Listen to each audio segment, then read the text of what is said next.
Okay, hello everybody, hope you're well. Hang on un momento, please.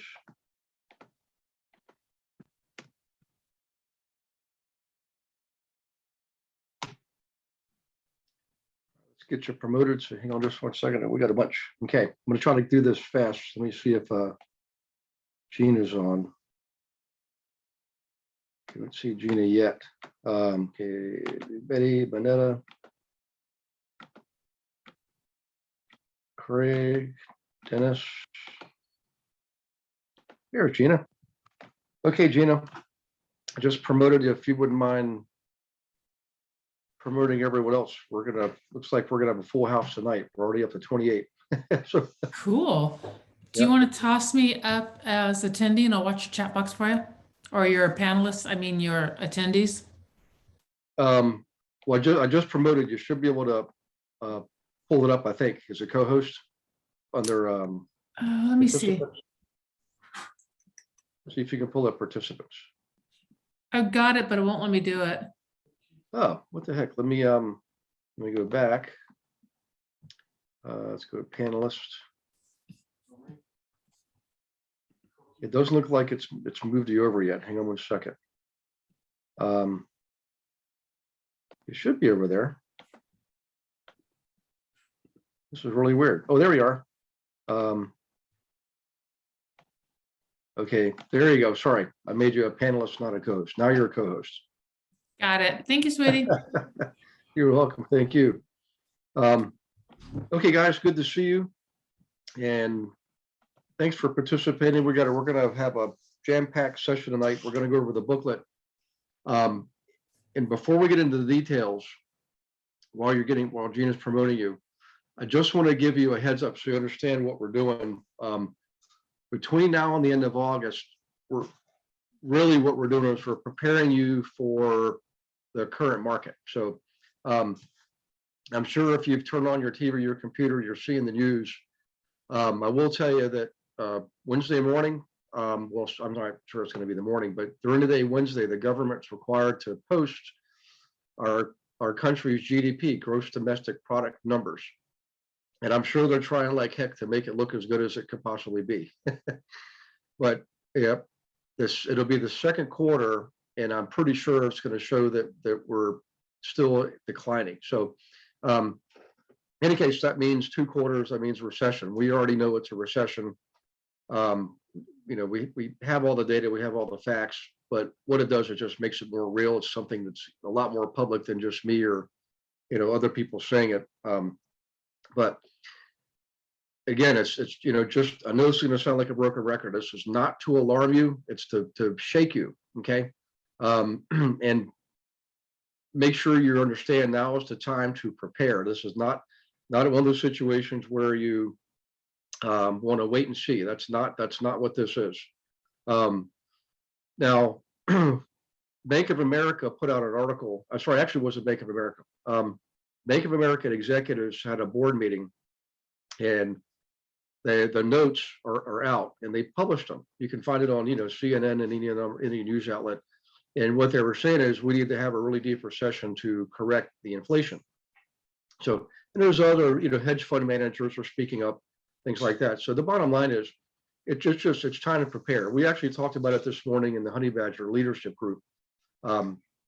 So for me, what that means is you focus on the fundamentals. Okay. So if you feel like you want to circle the wagons, I'm not saying don't do Facebook and things like that. What I am saying is there's other things you should be doing first, booklet, letter, workshop. If you don't have your own workshop, then you just join one. Okay. But those 3 things, you're branding, you're continuing your brand, you're furthering your brand, and you're promoting yourself, creating front of mind presence with the booklet. And it will get you some deals. It'll get you leads. Leads you turn to prospects, prospects you turn to clients, right? So the booklet is so versatile. I mean, there's so many things you can do with it. So many different groups of people you can target with the booklet. So many different looks and views and feels, and there's so many different delivery channels, right? You can deliver it a number of different ways.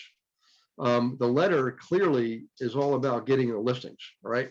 And the workshop is about face-to-face one-on-one, contacting people, and that'll give you both kinds of clients, sellers and buyers alike. So now, statistically, if you look at any economy, when the economy goes down, right, what that means is supplies, you've got the seesaw, demand starts dropping and supply increases, but it takes time. This is not like you're going to walk out tomorrow and the world's going to change. I mean, Lord willing, it won't that fast. It's going to take time. Real estate takes time to react. It just does.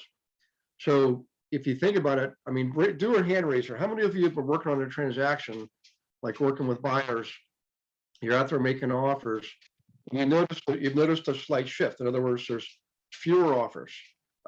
Yep, people are making price drops, and it's not just in one area. It's happening in multiple areas. Some areas, like parts of Oregon, are still cruising along like nothing's happening. I mean, they're just flat out, moving straight forward. So, but other parts of the country, there's the impact is already being felt. Days on market greater than 90 days in some areas, price drops. I mean, just look at the MLS, do a report. Has anybody done a report on price drops lately, just to see? I would do it. Look at the number of price drops out there. I was working with Thomas Roscoe this morning doing a search in the San Jose area, and lo and behold, 4 foreclosures popped up right out of the blue. First time we've seen them in years. So in any case, again, this is not the time to hesitate or be nervous. It's opportunity time. The last recession, half the agents left the business, but volume only dropped 25%. Okay, so statistically, that means half the agents that were left, 50% of the agents were left, got 75% of the business that was left. So then theoretically or mathematically, they increased their business by 50%. Not every agent did. Some agents went way above that. That was our story. We grew 6-fold. We literally doubled 3 years in a row in a recession. Other people maybe increased 10%. Some people decreased, but the bottom line is that's the average. So now we're not here to be average. All right. Does anybody here want to be average? No, we want to be above average.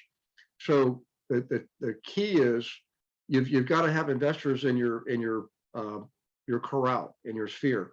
So, and I've been kind of pushing that for the last year pretty heavily. And I'm not saying it's too late. It's never too late.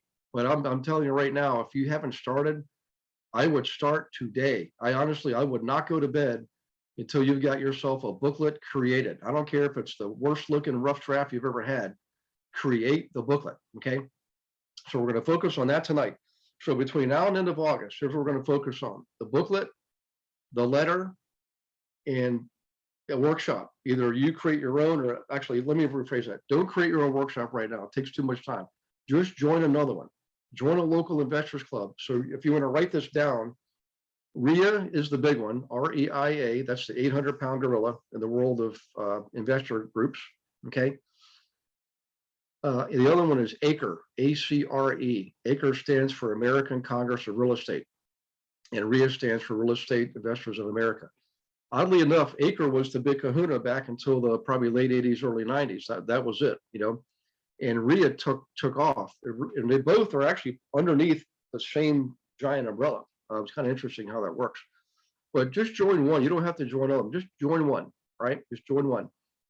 And it gives you so many benefits. And we're going to spend a whole night just on a workshop, but I want to prepare you for this. So you can join a workshop tomorrow. Like all this stuff, it's so easy to kick off. You just have to just do it. You got to get in the game and swing the bat. So the workshop, it's not just that you'll get clients from it. You will. And some of them you're not going to like. I'm just going to flat out tell you. Some of the people in investor clubs are going to be the no down, low down, no money down, owner financing, and all that stuff that drives us crazy. It all works because I've done it all. It does work. It takes so much time though. But what you're looking to do is identify the investors who generally are going to be more qualified. Okay. They generally are business owners, almost always professional. I'm not saying people who are professional and are business owners are not going to be successful. You will definitely find successful people in investing who are neither professional or business owners. However, what I'm seeing is the ones who are more professional, more likely to be business owners, often will have more money. They're likely to put down money, okay? Come to the table with money. And you'll probably make more money as a result of working with them. That's what I did. I figured that out early on. I was like, gee, if I work with these guys, generally speaking, they're going to go to the bank and get a better interest rate on their loan, get approved for the loan and put down 20%, and I've got a more certain deal. But the ones that were trying to pull every trick in the book out, those things took forever. And sometimes they didn't close, you know, or you're constantly being asked to cut your commission. So I'm just giving you the reality, okay? Now, the good news is this: when you prove yourself, there's always a handful of people in every group that are the real performers. And they're the ones that are going to attach to you when you show up prepared. If you show up like every other agent, you're not going to get their attention. If you show up handing out business cards and it says on there, I specialize in, and it lists 10 different things, the first thing they're going to think is, you're not specializing. You're trying to be all things to all people. I need somebody who understands me, who understands investing. So if you show up with a business card that says specifically, I specialize in invest with the real estate investors, particularly those who are business owners or something like that, get really specific. I promise you, you'll have more success, okay? Now, more importantly than that, instead of showing up at a workshop with a business card, what would be better to show up at a workshop with? What kind of a document? Begins with a B. A booklet. Yeah. The booklet, of course. Yeah. So let's talk about the booklet. So remember this, we're going to talk about letter, booklet, workshop, and you know, is Michael Ussery on tonight? He is. He's just on his phone, I think. Incognito. Okay, I'll save my special request for later. Because phone calling is critically important and being able to have conversations with people. So I'm going to ask Michael if he wouldn't mind pitching in on in 2 weeks on the 25th to talk about He raised his hand, Gare. Oh, okay.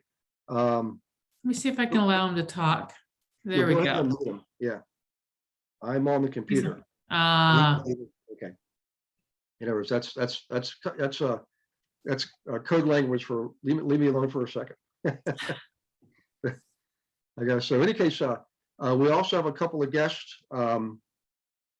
Curbio's coming on. Okay, we finally got them to read a teach class for us. So Curbio works with any agent, any company.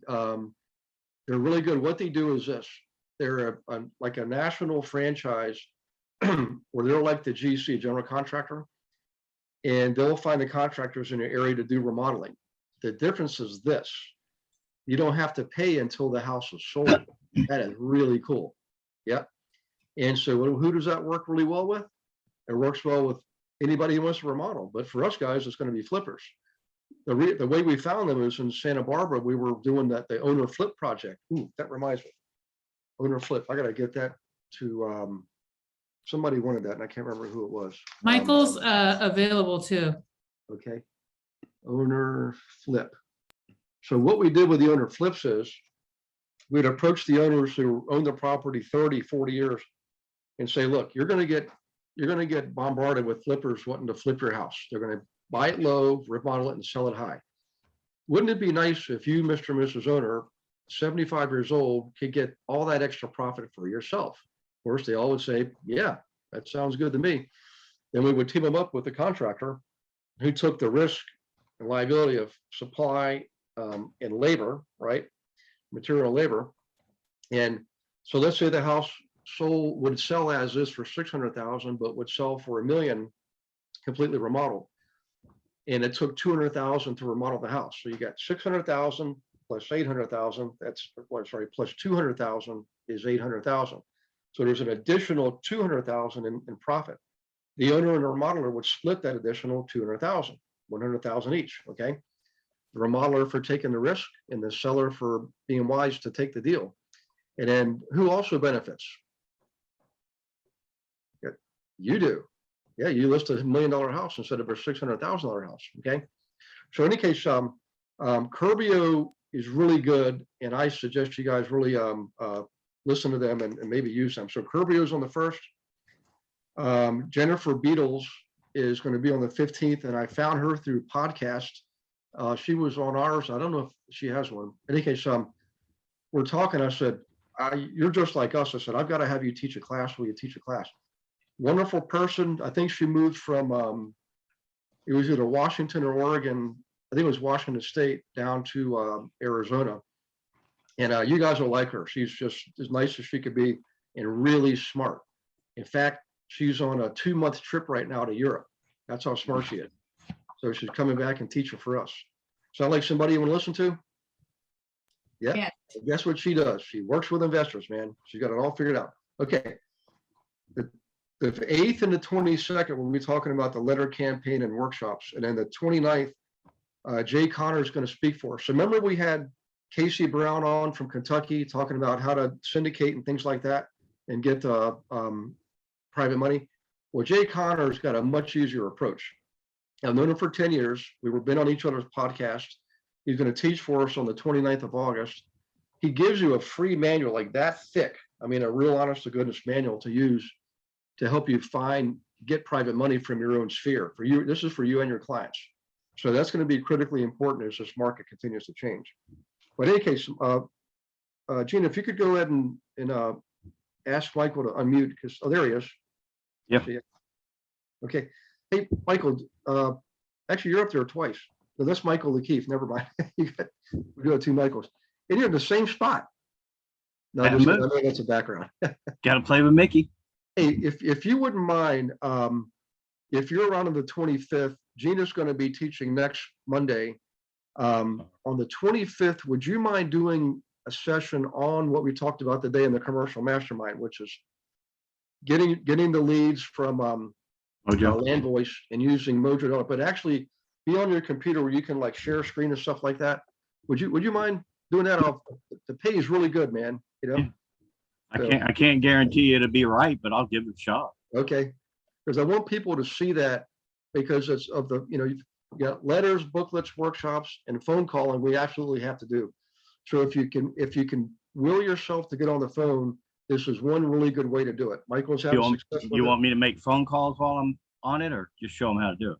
You know what? That would actually be whoever, when you do that though, you needed to let the person know, like as soon as you say, hi, I'm so and so. Otherwise we could get in trouble, but someone might be okay with it. Say, hey, you're on Candid Camera, something like that, and they can laugh. But that would be really critical. And that way we got a complete package of learning between now and the end of August, so you guys are prepared. The last time this happened, the timing is eerily familiar. Okay, the numbers are eerily identical. So the last time what happened is in the end of August, the stock market did a major plunge. It already been dropping, going down, doing this kind of crazy stuff. You're like, okay, I know this. I've seen this movie before. Sure enough, August, it dropped like a lead balloon. And some of the guys that have been talking about this in the last couple of days were saying that's what they think is going to happen. And then between then and in late October, early November, it was just, I mean, blood was in the water. Was anybody around back then with your license? You remember what I'm talking about, Melanie? It was fast, My So I don't God, know if that's, like somebody turned off a light switch. I was in Florida at that time. I yeah, didn't it was bad in Florida. Yeah, it was like, yeah. I moved to Michigan right as things were happening. So December 06, I moved to Michigan. Yeah. I was actually at this big investor conference in Delray Beach, Florida in October 7th. It was the weekend of October 7th. A guy, Frank McKinney, was putting it on. And so I was one of the people that was there to help and stuff like that. And people were asking me, hey, what should I do? I'm in Orlando and we've got all these pre-construction condos and townhomes and all this stuff. And I was like, guys, I don't know what to tell you. It's just plain bad. I mean, you either walk away from it or you stick it out. If it's already built, then you rent it out, and just stick it out. But a lot of times they weren't even built, guys. These people were literally flipping pre-construction.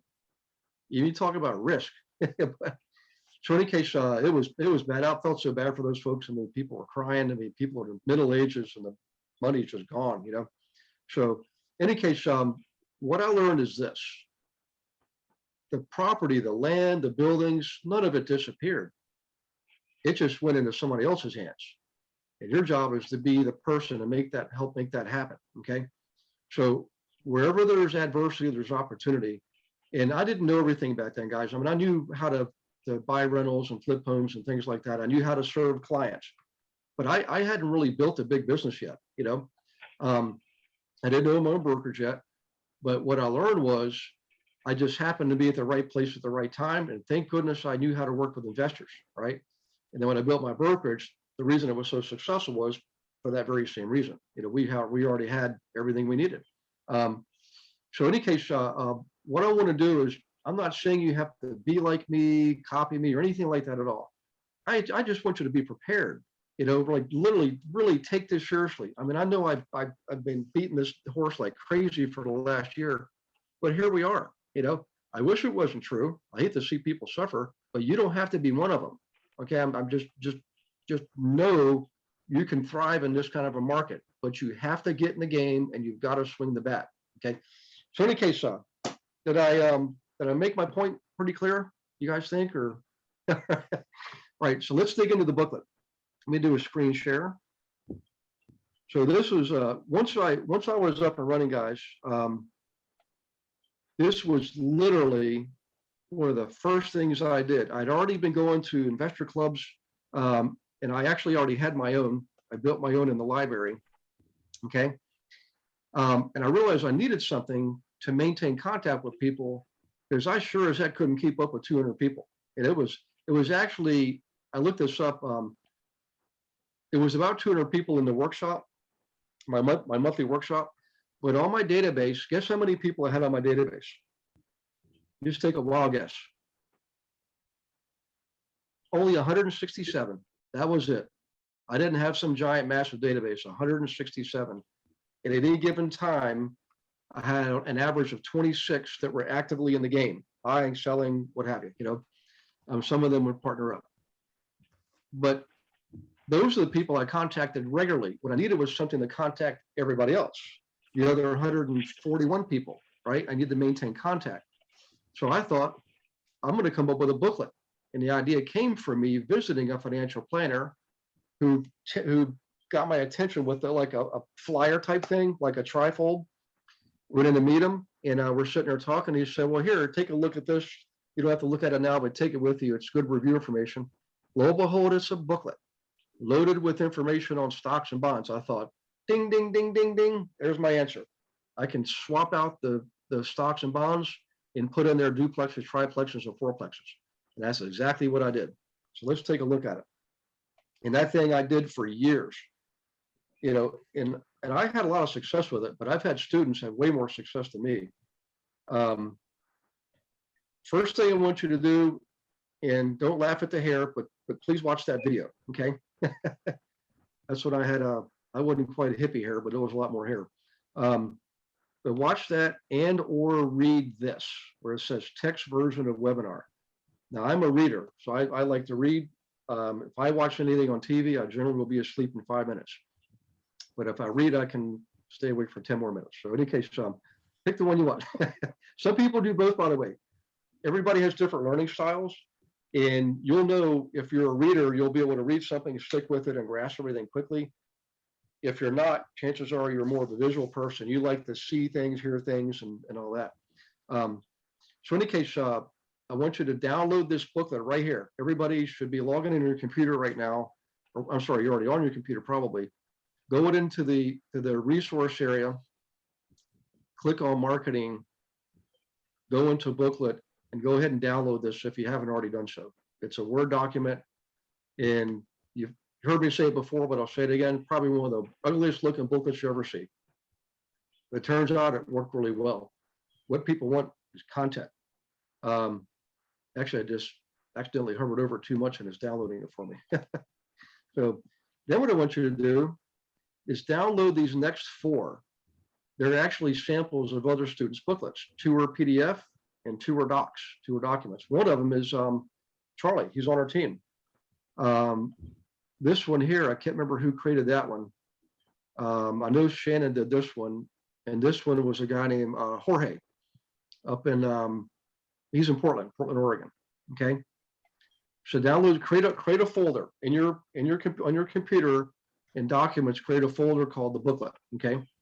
You're going to want to do that because you're going to update this thing every single month, okay?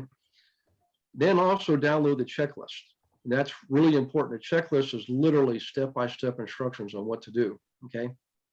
Now these next three things you don't have to download.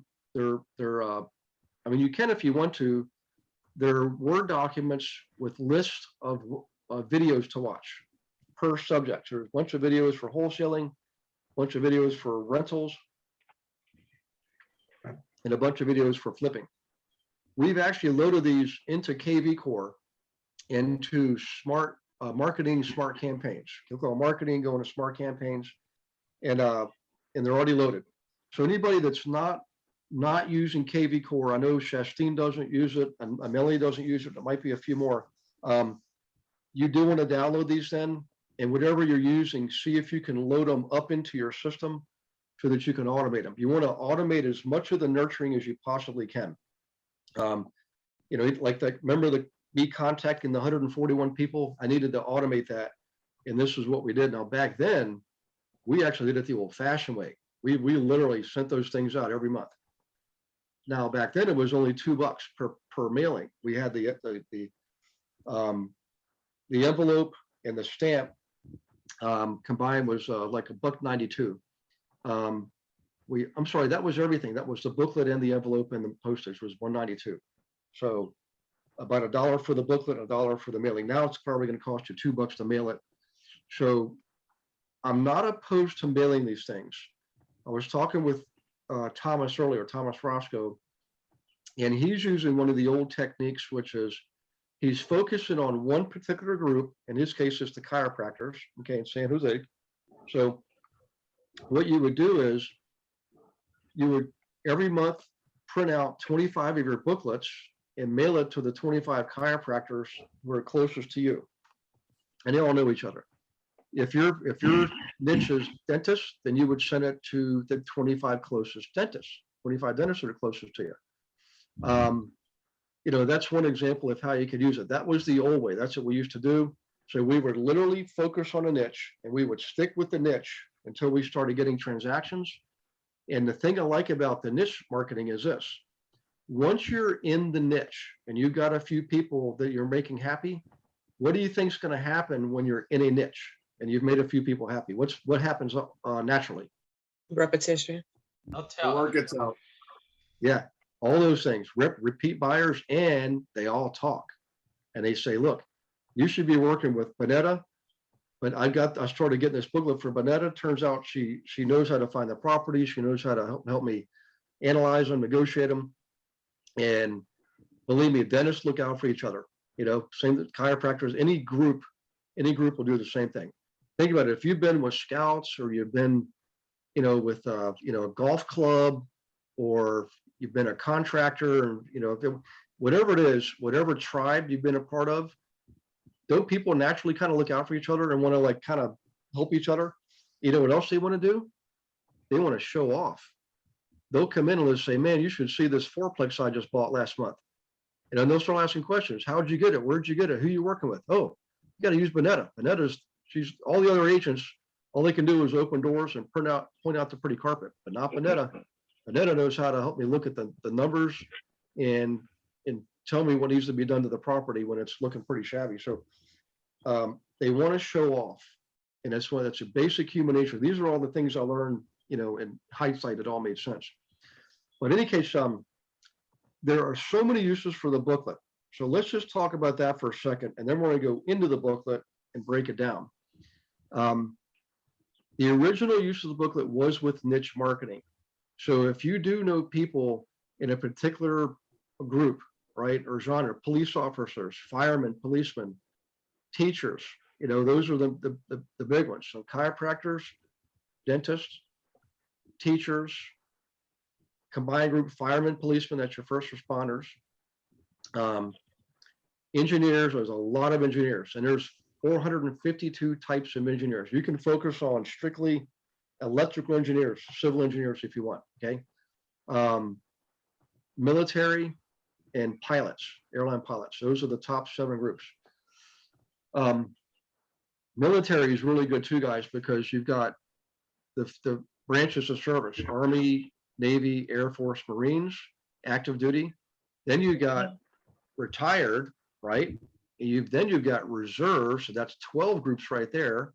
Active duty, reserves, retired, 3 for each of the 4 branches, that's 12. And you've also got Coast Guardsmen, Coasties.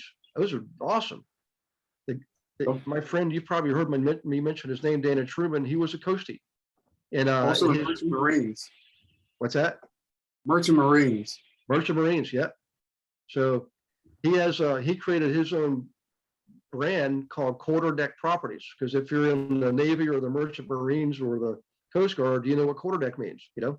So he created Quarter Deck Properties, and he gets all that business, you know? So in any case, military is awesome. Well, if I didn't mention one of your groups or a group that you're tight with, don't worry. They all work. Any group of people, any group of people that would form an association, think of it that way. Okay. So in any case, you can do that niche marketing. And by the way, as a result of that, you can also join that group, typically as a vendor. You don't have to be a coin collector or a dentist or an airline pilot. You can join that group as a vendor who supports that group, right? Then you get the list of all the members of the group. You get to go to the quarterly events, things like that. And I'm telling you, you'll, one of the examples I love the best is one of my former students in San Diego was a fireman, and he got all the fireman business. He told me one batch of booklets he sent out 25 for 25. I've never got anything close to that, but he did. And so with another guy in Santa Fe, New Mexico, same thing. He said, one time I got 25 out of 25, 25 booklets, 25 transactions. That's an amazing number. I don't know any other campaign that has ever done that before. I never did that, by the way. I never got anything close to that, but it just goes to show you the power of niching. So in any case, the power of niching, that's one way you can use it. Another way, if your CRM allows you to automate a campaign, you can create your booklet, and every month you load it into Google Drive, right? And then from there, you've got the link. So what you can do is, if you have your campaign already built, you should make it so you can insert each month the new link, the new Google Drive link to your new booklet every month. And then you can email that thing out, right? Or text it out. So I want to just show you this real quick. I know everybody has KV Core. I can't remember what Chastine uses. She's told me before. And Melanie, I know you use something else also. But I just want to show you how easy this is, okay? This is probably going to be one of the most common uses across the board. Each of you should be doing this going forward. All right, so if I go into, I got to let it load first. Hang on 1 second. Listings, marketing, smart campaigns, okay? There's a bunch of these out there. I don't know how many we've loaded up. We've loaded a bunch. Agent attraction, buyer, nurture. I'll tell you what, these ones right here, guys, buyer, nurture, 1-year campaign. These are kind of general purpose. This one's for new leads, status is new leads, source is organic website. This one up here is more generic, no start triggers defined.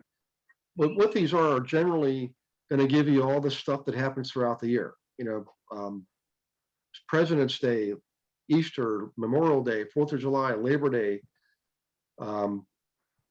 Thanksgiving, you name it, okay? They're all in there, right?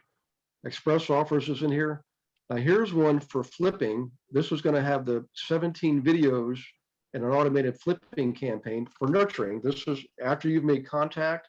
Somebody says, I really want to do it, but I'm kind of scared, whatever. Put them on this 17 videos. You can spread it over 17 weeks. That's over 4 months of nurturing, okay? New buyer lead custom. I'm not even sure what this one is here, but apparently I created it. So I think it's one of my old things, and Paul and Beverly put that out there, but so new buyer lead custom, new seller lead custom. I would check these out. If I was you, I'd bring them up and you can see what's in there. opportunity campaign. Whoops, I just went a little bit too fast. There it is. Rental profits. Test- Here are some dollars after and point. Please be ready to provide the code when we are ready to take your order. Thank you. Uh-oh. Okay, I didn't know if that was for me or somebody else. Okay, let's see. Your wholesaling is in there. Property management's in there. So there's a bunch in there, guys. Nurturing campaigns. But what you can do is create your own. You just have to put in the booklet link every single month. So, in any case, let's go back to the booklet. Hang on one second. We were here, and we were here. Okay. All right. So we talked about use of the niching use. When you do it in a niche, generally speaking, you're going to print it out and either mail it or hand deliver it. If you get in with a group of people like the dentist or the chiropractors, for example, that have an association and they meet on a regular basis, you should absolutely join. Make sure you go every single quarter that they meet quarterly. Now, on the first time you go, don't bring a bunch of booklets, okay? Just go in there, meeting people, shaking hands. In fact, I know you're going to think I'm crazy for saying this because they're all going to ask you for a business card. But what's more important to what should be exchanged there rather than you handing them a business card? What should you do? Their business card. Yes. No, what you do is you tell them you don't have any business cards on your list, so give me your phone number and I'll text you one. By the way, fill out your name and address. Yeah.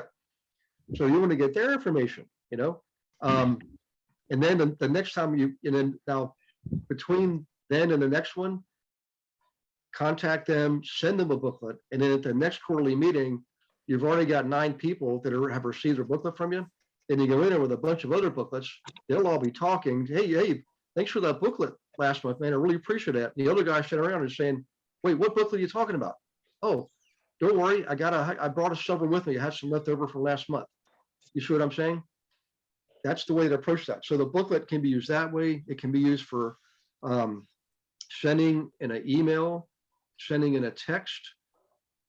I would post it on LinkedIn, and I'm going to go on a limb here and tell you, I know I'm trying to keep you focused. If you've already got Facebook up and running, just keep posting your booklet every month to everybody, friends, neighbors, relatives, everybody.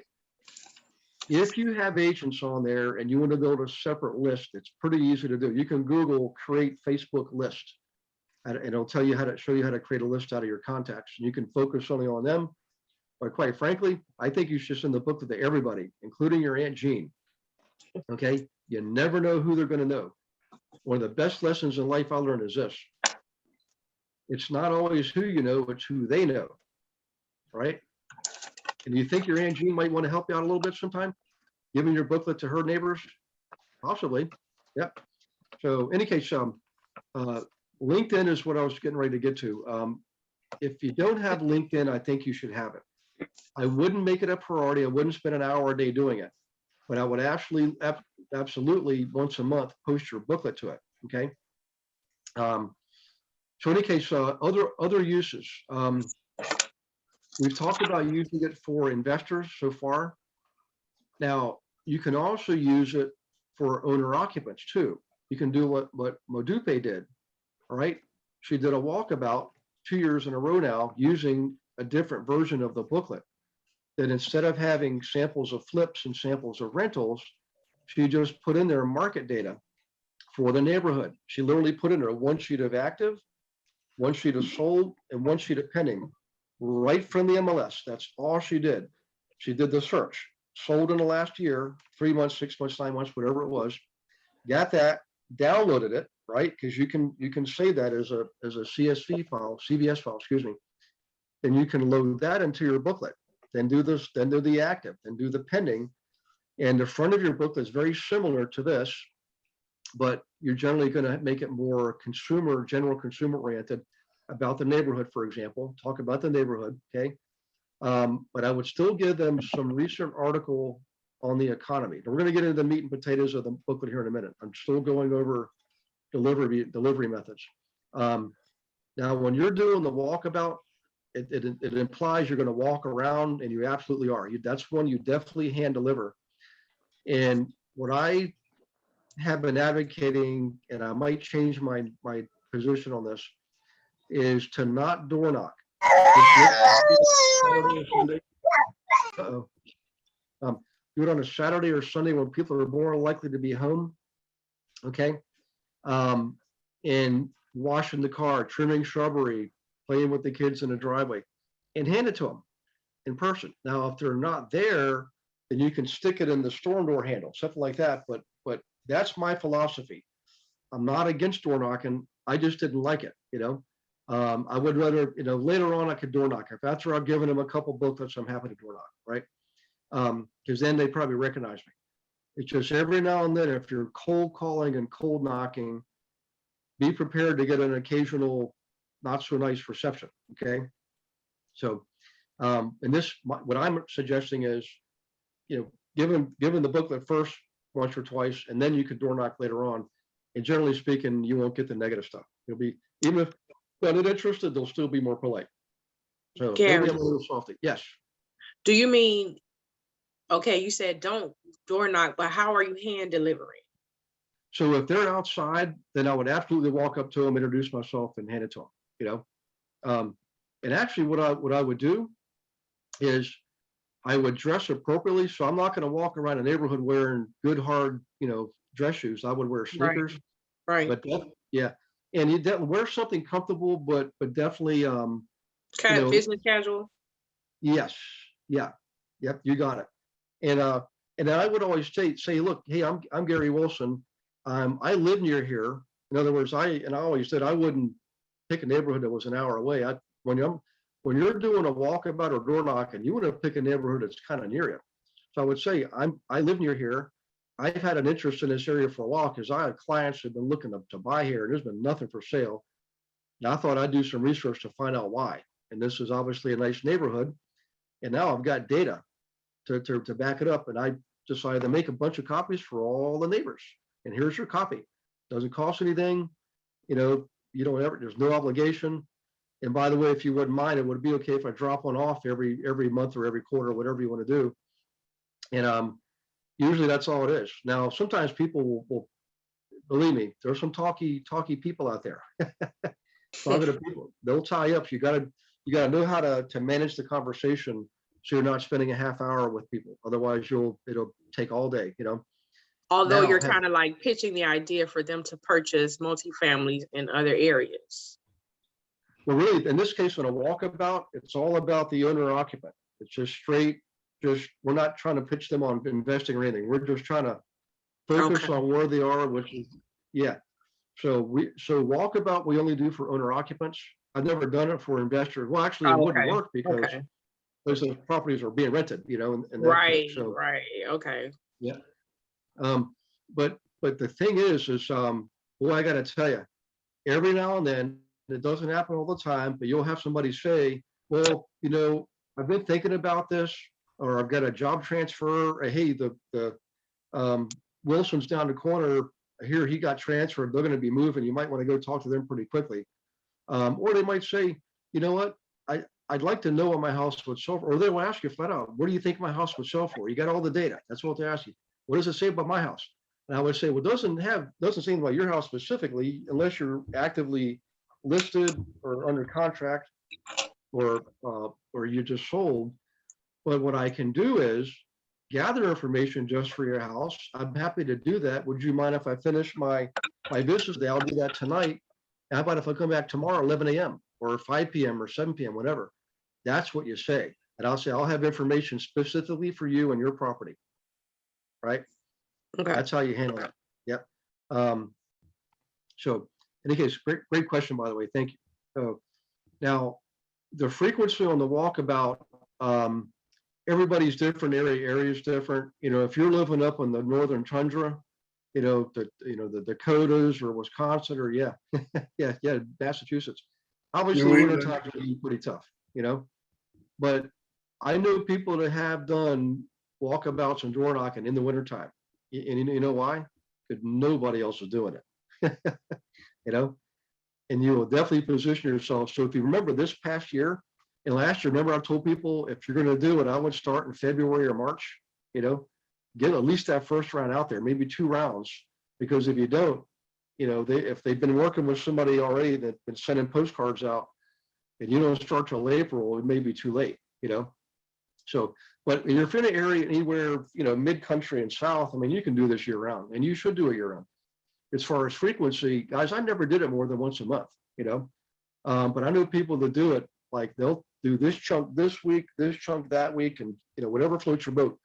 But you want to look for an area where you can have somewhere between 200 and 300 homes. Okay, that's the magic number, 200 to 300.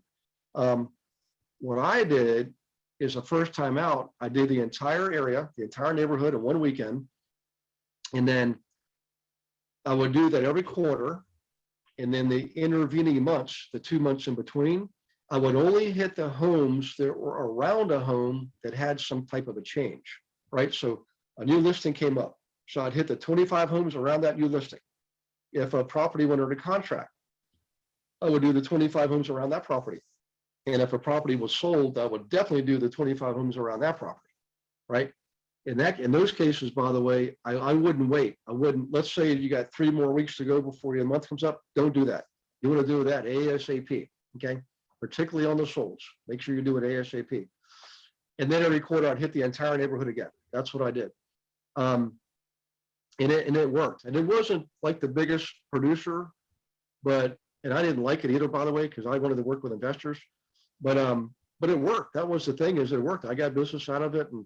But I will tell you, it resulted in me doing open houses and stuff like that. And I hated that. I'm sorry if I'm being offensive. I'm just telling you the truth. I did not like doing open houses. It's Sunday afternoon and somebody's having a birthday party somewhere and I'm missing it. Yeah, that's what I thought. My kids are going swimming or boating, and I'm like, here I am in an open house, so in any case, I know that a lot of agents actually like that. And I'll tell you, if you haven't done an open house, and I actually mentioned this to you last week, and you don't have any listings, I would go to open houses if I was you. I'd go to open houses, listen, pay attention. Some people are going to say they're going to come in on their own, they're not with an agent. But also you can meet the other agents, okay? Get their contact information and contact them later, okay? There's always something you get out of an open house. You can even volunteer to do open houses for other agents who do have listings. There's other agents like me eventually get to the point, my gosh, I know I need listings and I love listings, but I don't want to sit in another house on a Sunday afternoon again. So they'll give it to the new agents, right?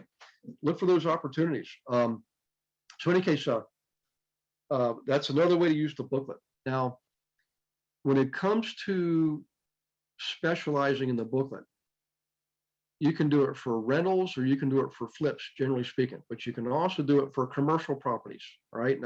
That's what Betty did. She created a booklet that she used for her commercial clients and commercial properties. It's a little more sophisticated. It's actually a beautiful booklet. And if you guys haven't seen it, and it's pretty nice, So in any case, when you do that, I'll give you a trick. What you can do is you're up to your database. Remember, send this out every month electronically. So you create the booklet, you save it, and every month you update it, with new samples of properties, a new article. Send it to save it to Google Drive, send a link to your database. I would do it in an email, right? Do 1 month on flips, do another month on rentals, and alternate like that. Do 3 each, do 6 months, 3 rentals, 3 flips, alternating, okay? And track your results. See how many respond to the booklets and how many respond to the rentals. And actually keep track of, and you want to, guys, this is where really successful people separate themselves from the herd. What would a really successful agent do knowing he or she knows which clients responded more to flips and which clients responded more to rentals? What would that agent do in their database? They tag them. Make a note. Yeah, tag them as a flipper, tag them as a landlord. So then going forward, you only send them booklets that have rentals. And the ones that are flippers, you only send those guys booklets that have flips. Okay, does that make sense? So Gary, Yes, sir. you're talking about sending to flippers and sending to rentals. I know from past experience, flippers don't make a lot of money in the end. But but wouldn't you confuse most people of what to do? Well, what I'm looking for is what are they most likely to respond to? Because I learned here's what happened, Michael, is I would ask people, what is it you're looking for? Inevitably, what would they say? I just want to make money. Show me something that makes money. And I'm thinking, okay, I got to get more specific here. So what I did was I would send them some samples of flips and some samples of rentals and say, okay, which is the best flip in your opinion? And which is the best rental in your opinion? And ask them, okay, if you could only do one, that's all you could do in your entire life, which one would you do? And that's how I'd figure out what it was their tendency. Sometimes people change. I mean, I was the kind of person that did both flips and rentals, but my tendency was to do the rentals. In fact, I stopped doing flips because I was making so much more on the rentals, long term. Short term, yeah, I made some nice checks on the flips. I mean, there was the first one I did, walked away with a check for $75,000. Let me tell you, when I was in the bank, it took me an entire year to make that. This was a long time ago, remember? So, but in any case, back to your question, I thought to myself, well, if I do that every time, it's going to take time. Why don't I test first, and I'll send out the booklets, and I'll see which ones get the most responses. And if my first thought, Michael, if I got more responses on the flip booklets, I would only send flip booklets. And I realized, wait a second, I just disenfranchised the people that would focus on the rentals. That's why I decided to have one set for flips and one set for rentals. And because their behavior, their responses would tell me what their tendency is. Now, certainly some people would do both. I have clients that I'm still friends with today, and they still do both. They do flips and rentals, but a lot of people like me ended up just doing rentals. And there were people that just, like, for some reason, the chiropractors, they really like the flips, the dentist, oddly enough, lean more towards the rentals. And I don't know why, it's just, that was my experience. The dentist will tell you guys, if you're a chiropractor or a chiropractor, I'm not knocking chiropractors. I'm just telling you, generally speaking, the dentists were more, they had more of a business mind. I think they had better training from their organizations. I think they had better training in running business. That's what I think. So in any case, there were definitely a lot. Oh yeah. There were a lot in the beginning, Michael, that were confused, but I took it upon myself that I was the one confusing them, because I couldn't figure out, how to make my life easier, because when they would say, I just find me something that makes money, I would look for stuff, anything that made money. And it was a lot of work. And a lot of times they wouldn't bite on it, Well, so my tendency to think to make money, obviously, if they want a quick flip, most people don't know how to flip a house. They go broke. Oh, yeah. It took me a few to figure out how to make money on flipping, and I was a general contractor. Yeah. But rentals, to buy the house, fix it like you're going to flip it, and then turn it into rentals the long time with the tax breaks, because 50% of your flip goes back to the government. Yeah. Yeah. I know. I hated that. The rentals were so much easier. It was the long game. Yeah. Mm-hmm. And it's amazing. Yeah. The clock keeps ticking, and every year the values inch up. Yeah. And on the flip, you're against time to get it sold before the market changes. Yep. That, and also on the rentals, I got tax breaks. I mean, I would actually fight the tax appeal. I would appeal the tax increases. I had several break evens, but made a pot of money on the taxes. Yep. But I will tell you guys, Michael, to me, the flips had more risk. There was timing risk, interest rate risk. There's lots of risk. Look at the last several months. Would you agree? There's been a lot of risk for flippers. Interest rates have gone up. The market's changing. Now, all of a sudden, they're thinking they can put a sign in the yard and sell the thing over a weekend. And unfortunately, that's changing. It's my investors are paying $20,000 to $30,000 over market price. The one we're closing tomorrow is really a 220, and we got 240, 235 for it. One we're closing at the end of the month is about a 230, and I got 295 out of it. Yeah. And those are investors. Yep. But then they can refinance and get their money back out of that once they and hold it long term. and Yeah. hold it long term. Yep, that's what I'm dealing with. Those. Yeah. Yeah. You know, it's funny. On July 30th, 2007, I'd sold my last flip right before the recession, and nobody knew what was going to happen in August. I mean, there were, prognosticators and stuff like that, but everybody was cruising along like it was going to last forever. And I just had this feeling. I thought I'm going to hang on to this one, and thank goodness I did, because in August is when the stock market really crashed. And after that, it was just a bloodbath. I mean, mortgage brokers were leaving in droves. 1/3 were gone in the last quarter of the year. But in any case, that's when I realized, the rental game is dull, boring, painful. You never get any pleasant phone calls. I did get some nice Christmas cards and Kwanzaa cards and things like that. But very rarely will people call me up and say, "Hey, Gary, I just want to say thanks for being my landlord. Man, you're awesome." No, it was usually, "Gary, we don't have hot water and I got 3 kids." I got a Or- system for you if you don't know how to handle that. Yeah, delegate it. Have the plumber, electrical, air conditioner, roofer on call. They There you call go. them, not me. Yeah.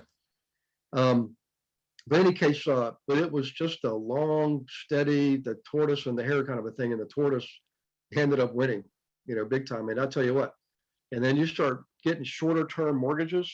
I went from 30 years to 20 years to 15 years. And believe me, 15 years goes fast. When you get those things paid off, or they're only got like 5 years left, boy, that's a good feeling. And you're in control at that point, So let's see. Are you sending booklets to dentists, doctors, offers, place of business? Shaniqua, yes. For the professional groups, we send it to their place of business. Okay. The only time I would send it to somebody's home is if that's the address that we got, like they gave us an address, for example. Like, for example, the folks I met through the investor clubs, generally those would be home addresses. I would send the booklet to that address, their home. But if I was doing a campaign for dentist, it was always the business address. I mean, there might be a few exceptions where they said, "Hey, Gary, start sending me to my home because my receptionist throws those away or something." But actually, I shouldn't say that. I found out after a while, one of the reasons I like the dentist so much is not only are they great business people and they like investing. This thing would end up on a like if you walk into a dentist's office, right? You got the rack of magazines and a coffee table with magazines. Guess what was mixed amongst those magazines? The booklet, because it looks like a magazine. It's the same Your exact. booklet. Oh, okay. Yep, same size and shape. And on the cover, it's got a picture of a beautiful house. I mean, think about it. Right. People- So all the clients, their customers can be your customers as well. Amen. That's what happened. It wasn't a lot, Shaniqua, in the beginning. I thought it was just something like they asked the dentist, and the dentist, "Oh yeah, this guy's pretty good. I've known him for a while." But it turns out people would say, "No, I felt guilty because I took it from the dentist's office." They would tell me that sometimes. "I hope I don't get in trouble." I said, "I don't think I'm gonna get in trouble. In fact, I'll drop another one off tomorrow." That's what I would tell them. So, in any case, we call that collateral commissions, and it was it turned into kind of a big thing. Great question, by the way. Thank you. So in any case, thanks, Michael, for the question. I would say test it, guys. You're going to know your audience better than anybody. So I would see what gives you the best responses. But please remember, I wouldn't be too general. In other words, if you're getting more responses from booklets with rentals than you are booklets with flips, I wouldn't take that to mean only people are only interested in rentals. I would just track it to the person level and find out, hey, these people are only responding to the flipping booklet, or these people are only responding to the rental booklet. And you'll have people responding to none, and you have people responding to both.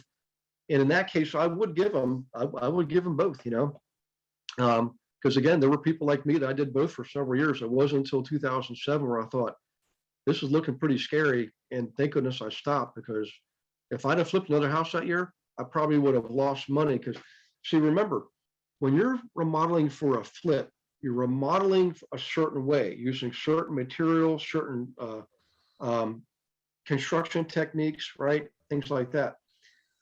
When you're remodeling for a rental, you're remodeling for a different market. So you're generally spending less money. So think about this. And I've had people do this. They'll go to flip a house and halfway through the project, they'll say, man, this is getting way out of control and I'm getting scared. I think I'm just going to turn this into a rental. But the problem is they've already sunk a lot of money into the higher grade carpet, the higher grade cabinets. And it doesn't Over mean you can renovation, right? yeah, exactly. You can't jack up your rents enough to keep up with that. You can raise your rents a little bit. Remember, the rental market is a market too, and it's gonna have a ceiling. You cannot go beyond that ceiling. People just are gonna say, oh, I'm not gonna pay that for that money in that neighborhood, I mean, for that house in that neighborhood.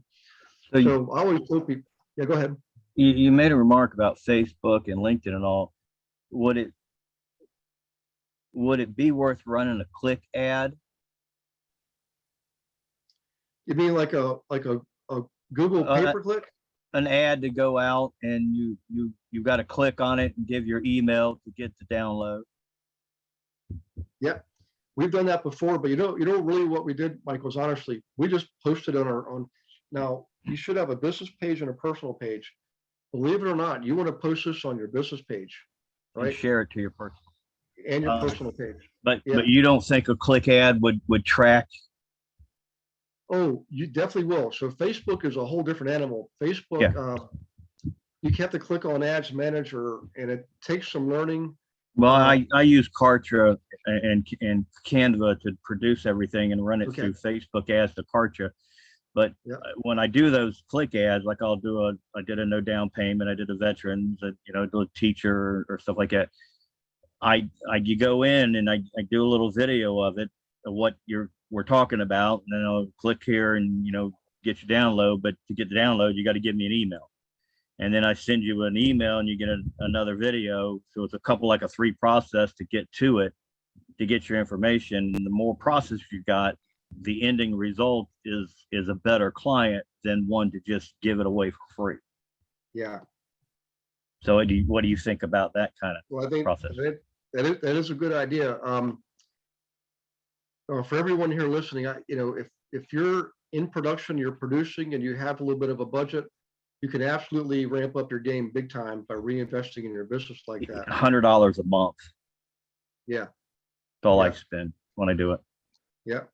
And there's other things you can do. Like one of my favorite things to do in Facebook is to use Facebook Marketplace. Does anybody use Facebook Marketplace with a listing? Oh, absolutely. Yeah. I have better luck using Kartra. It's $100 a month. Really? But between Facebook and Kartra, I get a lot more information, IP addresses, all your Facebook information and different things. Yeah. And I can skip trace you with just your IP address. Yeah. That's actually pretty good. Yep. You guys like that? Yeah.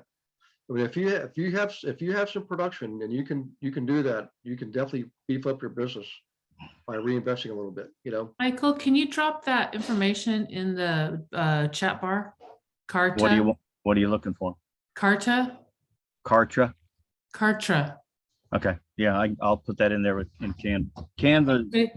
Canva's free. Kartra is $100 a month. But Kartra is kind of like KV Core's campaigns, except I get data from it. Yeah.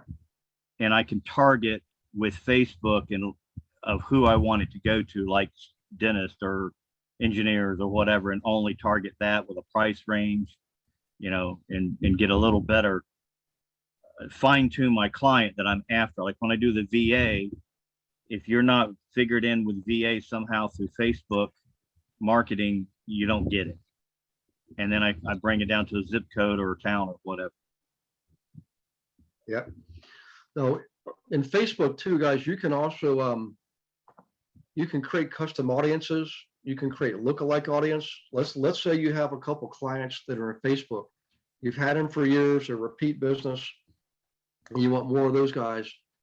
You can feed Facebook their records, and even if you just had address and name and phone number, Facebook will find similar people and create a custom audience out of that, or lookalike audience out of that. Okay.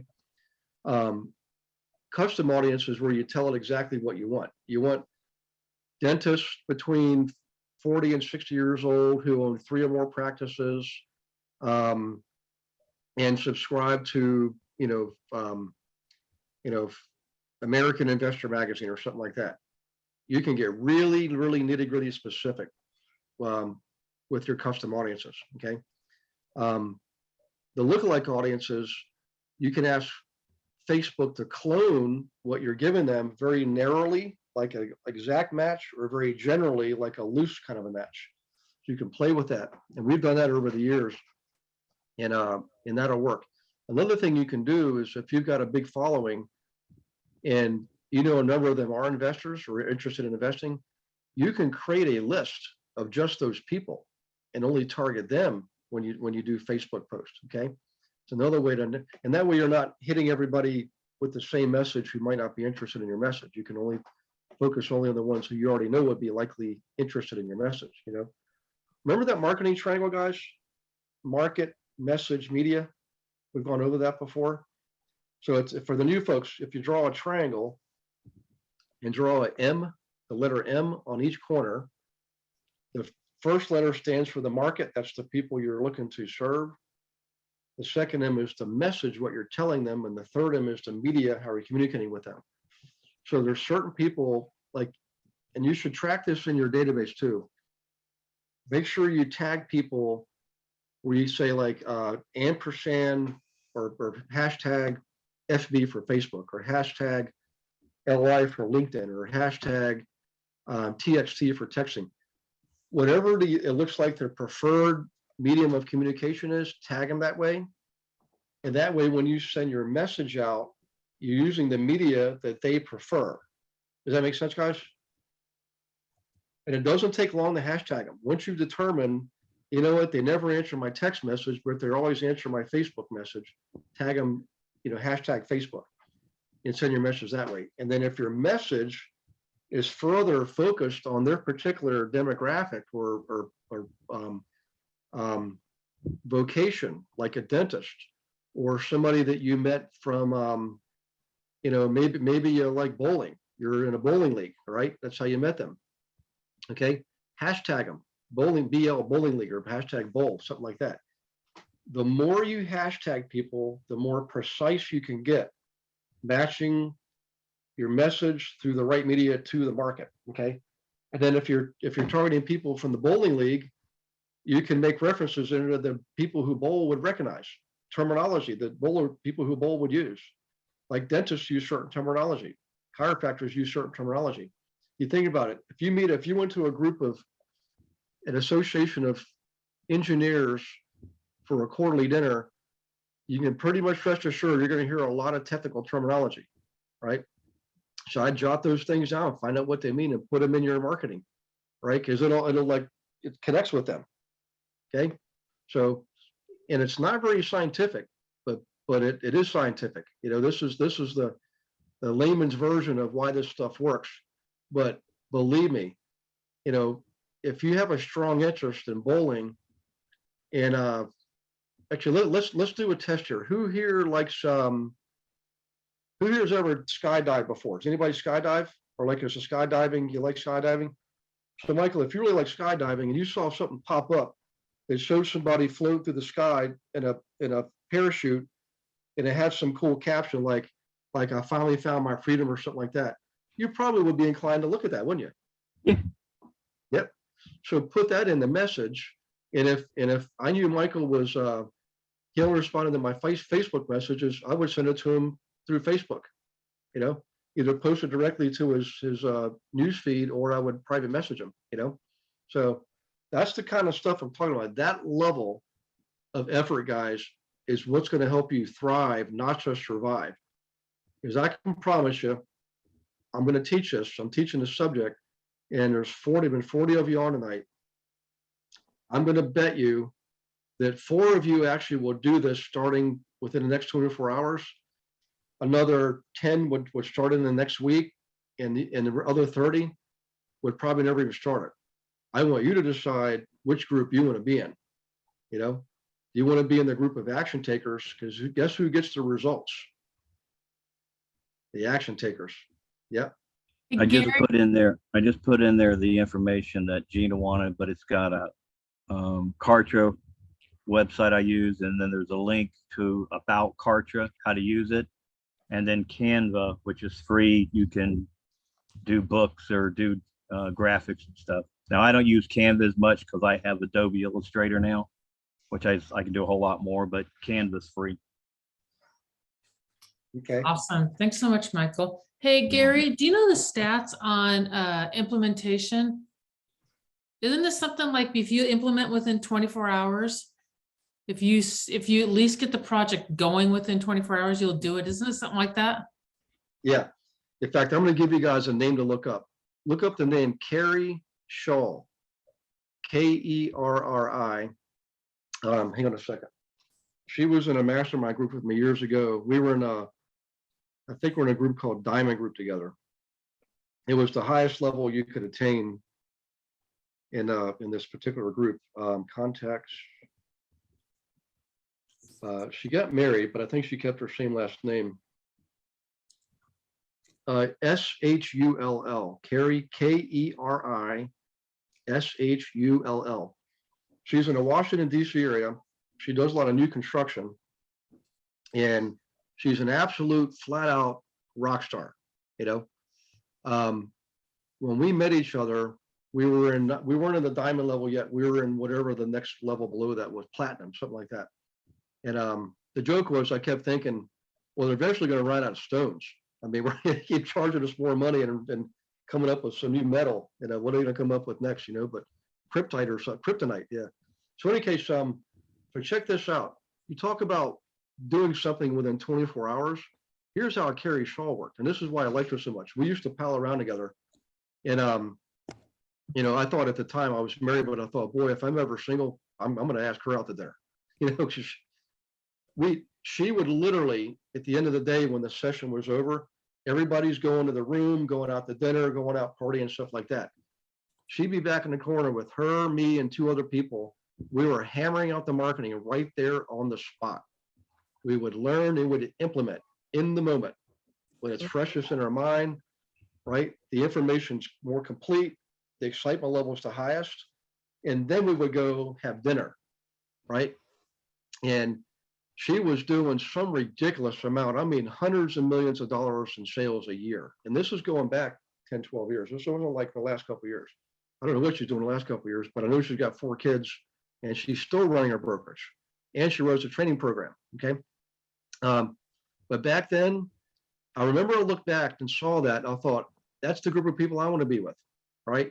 They're serious. They're not here to fool around and goof off. They're here because they're away from their families. And my old rule was always this: if I'm going to be away from my family, I darn sure better be making some money, okay?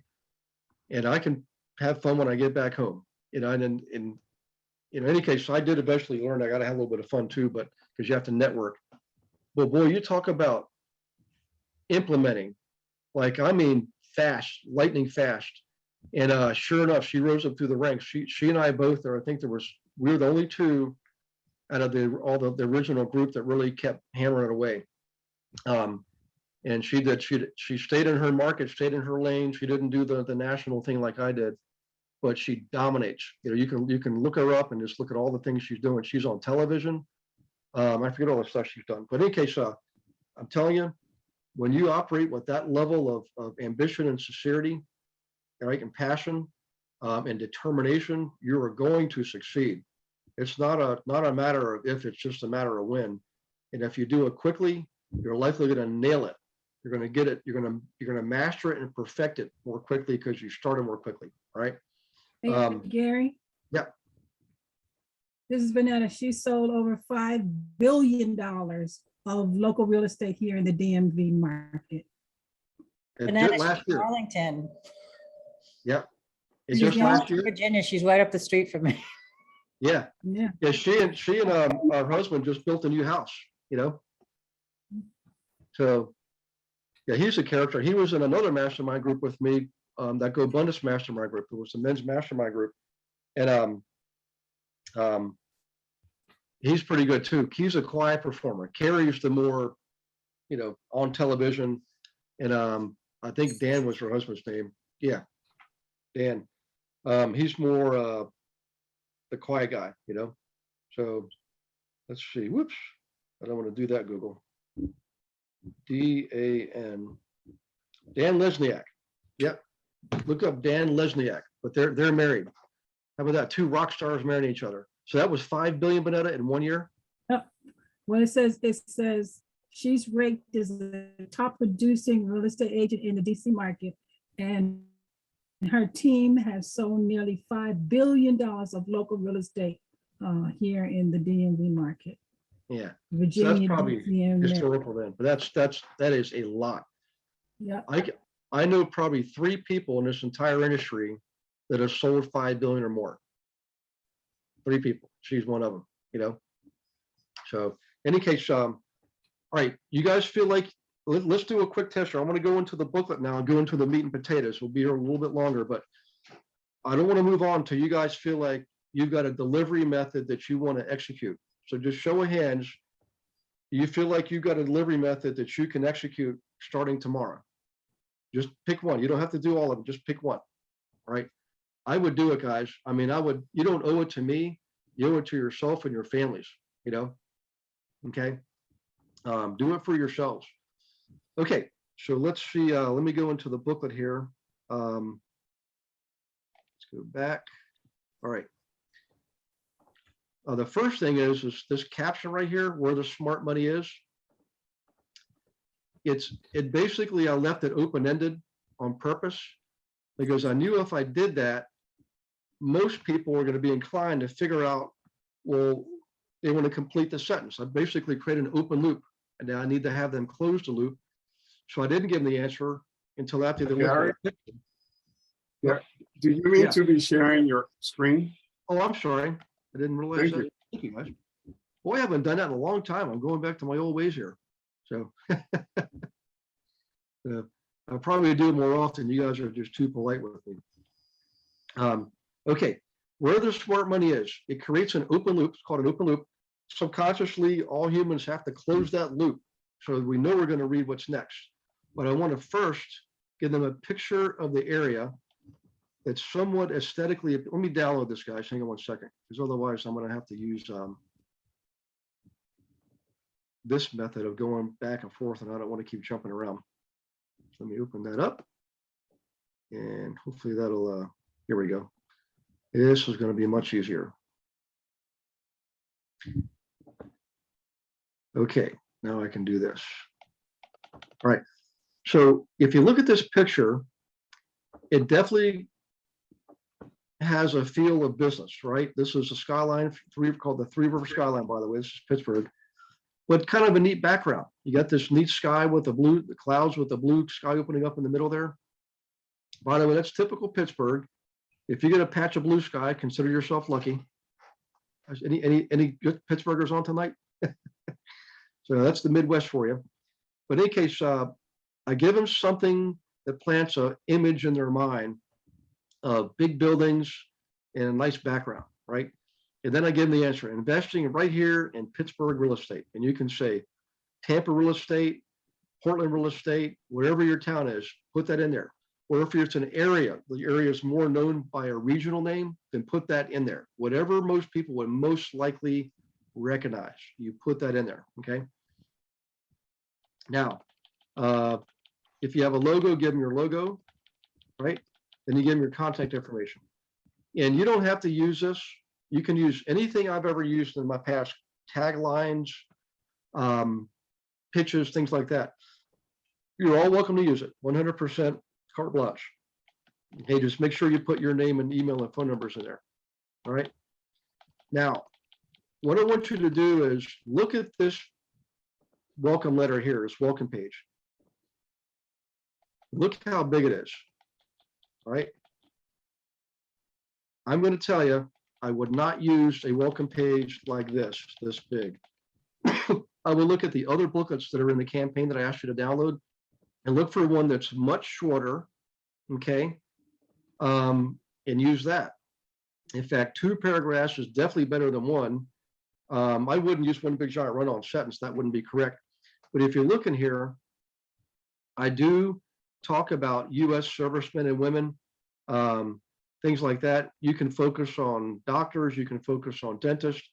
By the way, if you notice in the 7 groups, I did not put any doctors in those 7 groups, medical doctors. It's not that they don't work. Generally speaking, doctors who have clinical hours are usually easier to work with. You know, they have set hours. You can go to see them Monday through Friday from 9 to 5. The ones that were surgeons were quite difficult. It was very difficult to corral them and get their attention and keep it. However, the surgeons had more money than the doctors at clinical hours. That's the kind of trade-off there.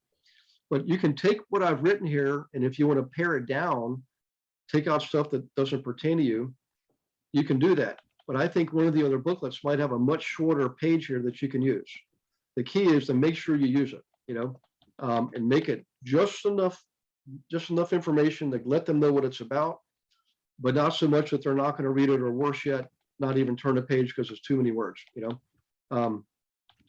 Give them your contact information again, plus your business address. All right.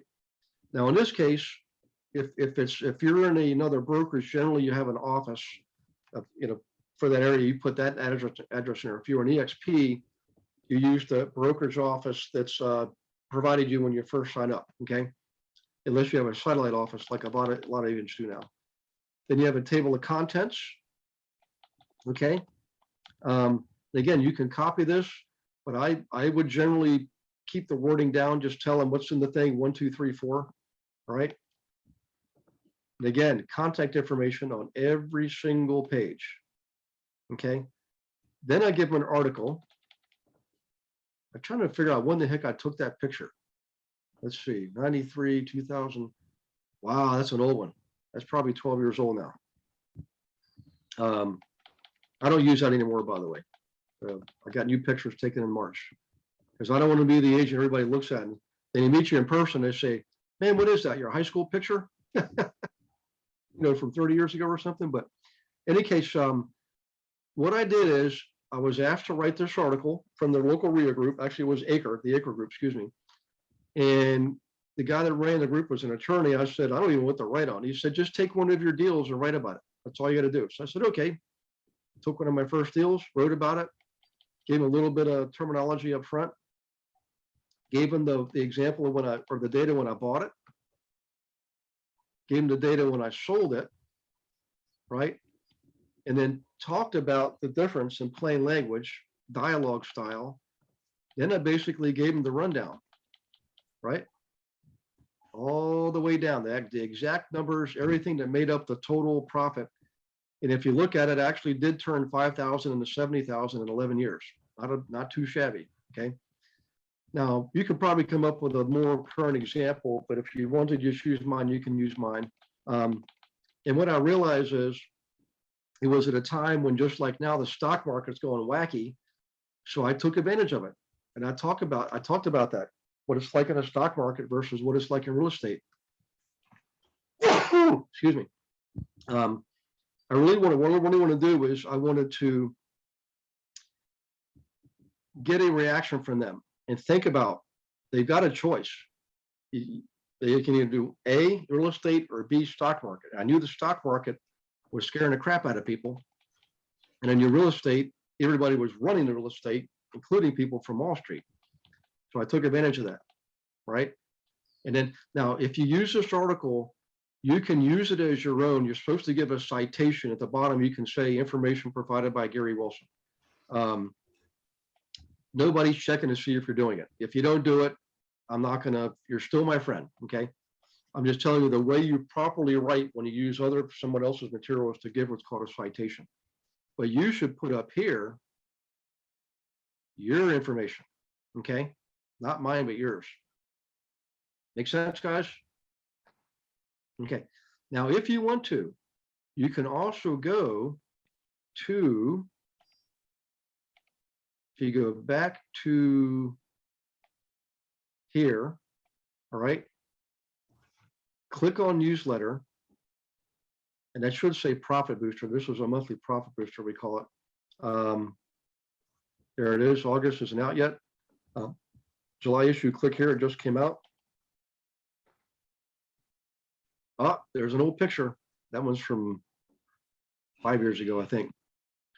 In any case, you can look in here, and anything in here you can use. All right, you can grab this entire article and put that in your booklet and come out here every single month and look at these newsletters, or we call them profit boosters, and grab the one you want. Grab anything you want. This is our, let's see, saying to know about real estate news at KCM. That's my friend, well, I can't remember his name now, but in any case, Virginia, in any case, a nice couple runs that thing is $20 a month. Now it's $30 a month. Advice from a powerful source, what to do when the home you want to buy is next door to a rat trap.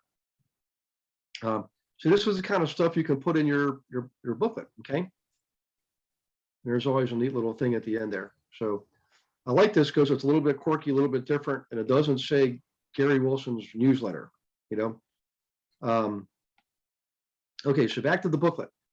If you want to do that, change this out every single month, you should do that. Put a new article in every single month. Then the next thing is the samples of properties, okay?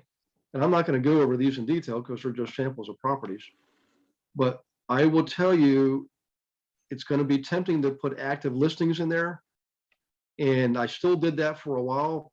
But the reality is the booklet is not intended to sell properties. The booklet is intended to sell you. So you want to get samples of properties that were sold. It's better to put sold properties in there than active listings. Because inevitably people will say, I'd want to buy that when you go to look it up and it's already sold. So if you put sold properties, you're simply giving them a sampling of what's actually selling, which is kind of important, okay? Gary, Yeah. should we do that in the area that we're marketing to, or does it Yes. matter where it's at? Yep, it should be in your area. So none of my properties will work anyways because they're a different area, but they should be in your area. And remember, if you really want to test it, do some A/B testing, do one booklet on rentals and one on flips. You can do a booklet that has both in there. I've done that too, but I don't have any results to give you. All I know is I'd eventually separated them out. I just know I get confused if you give me too much to look at. Yeah. I'm I that agree. squirrel that chases that golden nugget. Now, Gary, do you give them sold properties from MLS or from Yes. EXP listings only? No, I give them from the MLS, and I didn't. And by the way, if you look at some of my old booklets, I had properties in there from everybody: Remax, Caldwell Banker, KW, everybody. You know, what I was looking for were good examples. That's what I was looking for. Should we by law, so there's no copyright issues, who would always give that brokerage credit? You can, but I would give them the full listing, so they would automatically see in here who sold it and who they were with. You know. Okay. Yep. King used to be one of my agents, by the way. He now runs the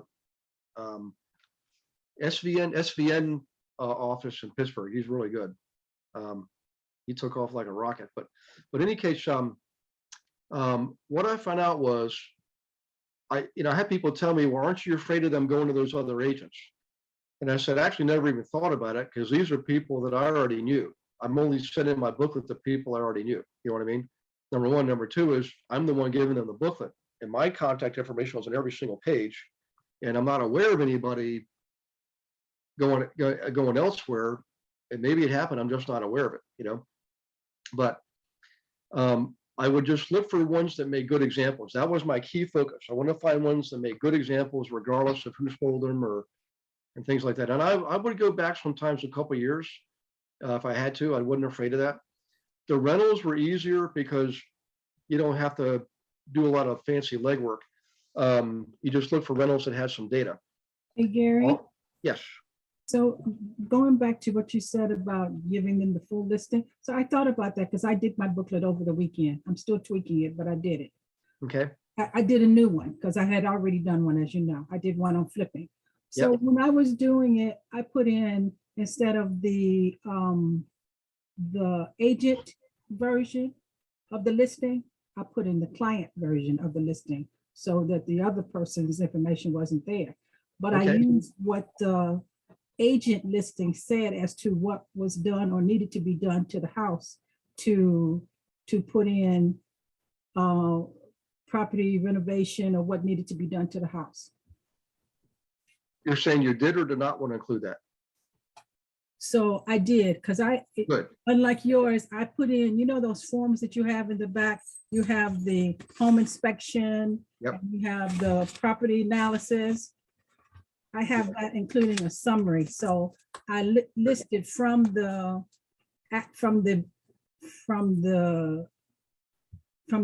client, from the agent version, it tells you what was in there, what was done to the house, like one had mold. So that was going to be part of the evaluation for the analysis that you had to, Yes. that had to be done. But in the booklet itself, I only put the client version of the listing. So that would eliminate that problem. Okay. Well, something else you just made me think of. Thanks, Bernetta, too, for mentioning that. In most MLSs today, and I don't have my MLS up to look at it right now, but let's say you're looking at a listing here. Off to the left generally is your menu of options related to that listing. And if generally you'll have a way you can attach files. So on the rentals, always look to see if there's an attachment, because sometimes they'll give an attachment that gives you all the financials, right? On the rentals. Now on the flips, what I did, guys, it is so easy. And unfortunately, I didn't realize this at first till somebody said you can do it a lot easier than that. So what you do to find flips is you first do a search on sold for the last 12 months, okay? And then save it. Save the file as a CSV file, yeah, CSV file, which essentially is an Excel spreadsheet. And then once you do that, then you can sort it by address, okay? And what that'll do is that'll sort it so whenever a property is in there more than once, it would be listed back to back, one after the other. Generally, the first time it's sold will be first, and the second time it's sold will be second. So you can see very quickly, oh, it's sold in March for 500,000, and it's sold in September for $1 million. Okay, chances are that was a flip. Then I would click on the second one and look at the pictures and look at the remarks, and surely it would say, boy, you got to see this place. Brand new kitchen, brand new bathroom, brand new deck, new landscaping, blah, blah, blah, blah, blah, with some really good pictures. I'm pretty sure that was a flip. And every now and then I would notice the listing agent on the second sale, the one when it was after being remodeled, was the same agent that was the buyer's agent when the flipper first bought it. And I would call that agent and I would say, I've got clients looking to flip in that neighborhood. I happen to see that you had one. That looked like a pretty darn good flip. Can you tell me, what would you mind sharing what kind of costs were associated with that remodeling? I mean, it looked like it had to be at least $50,000. And generally they'll tell you. Sometimes they'll say, well, I'm not allowed to disclose that, blah, blah, blah. That's fine. But the more information I could get, the better. Because I knew I had the when they bought it, and I had it when they sold it. But I didn't have what they spent on the remodeling. I knew what they did for remodeling. I just didn't know how much it cost, right? But it didn't matter. The bottom line is when people would see the 500,000 versus $1 million, or in my case, it was usually, 100,000 versus 250,000. It worked. That's all I needed was that. And then they would see the pictures and man, you had them. And I figured this out later on. The better I got at doing the booklet, like the flipping one, the more responses I got because I was getting better and better pictures. I wasn't taking them, I was grabbing them off here. Now, as far as giving credit for that or asking permission, I actually looked into that. I said, look, I'm not using this, I'm not promoting the property. What I'm doing is I'm creating a booklet with sample information. I'm teaching people about flipping, I'm giving them examples. Is it okay if I do that? And the answer was yes. Now, that doesn't mean that's the law. If you feel like you need to call the other realtor, now remember, it's a sold property. So what's one thing we know about information on properties once it's sold? What do we know about that information? It's public property. It's Public public information. Yep. So, and overall, you guys, I never had one complaint, not one. Because I wasn't putting this thing out to millions of people. I was sending it to like 25 people. It was a closed audience, okay? But in any case, we got really good at that. And at that point, I wasn't even doing the booklet. Somebody else was doing the booklet for me. But in any case, moving on here. If you're doing the one on rentals, then you do want to give them a comparison chart. Okay. So this is one. Let me go back to the website. If you go to tools, okay.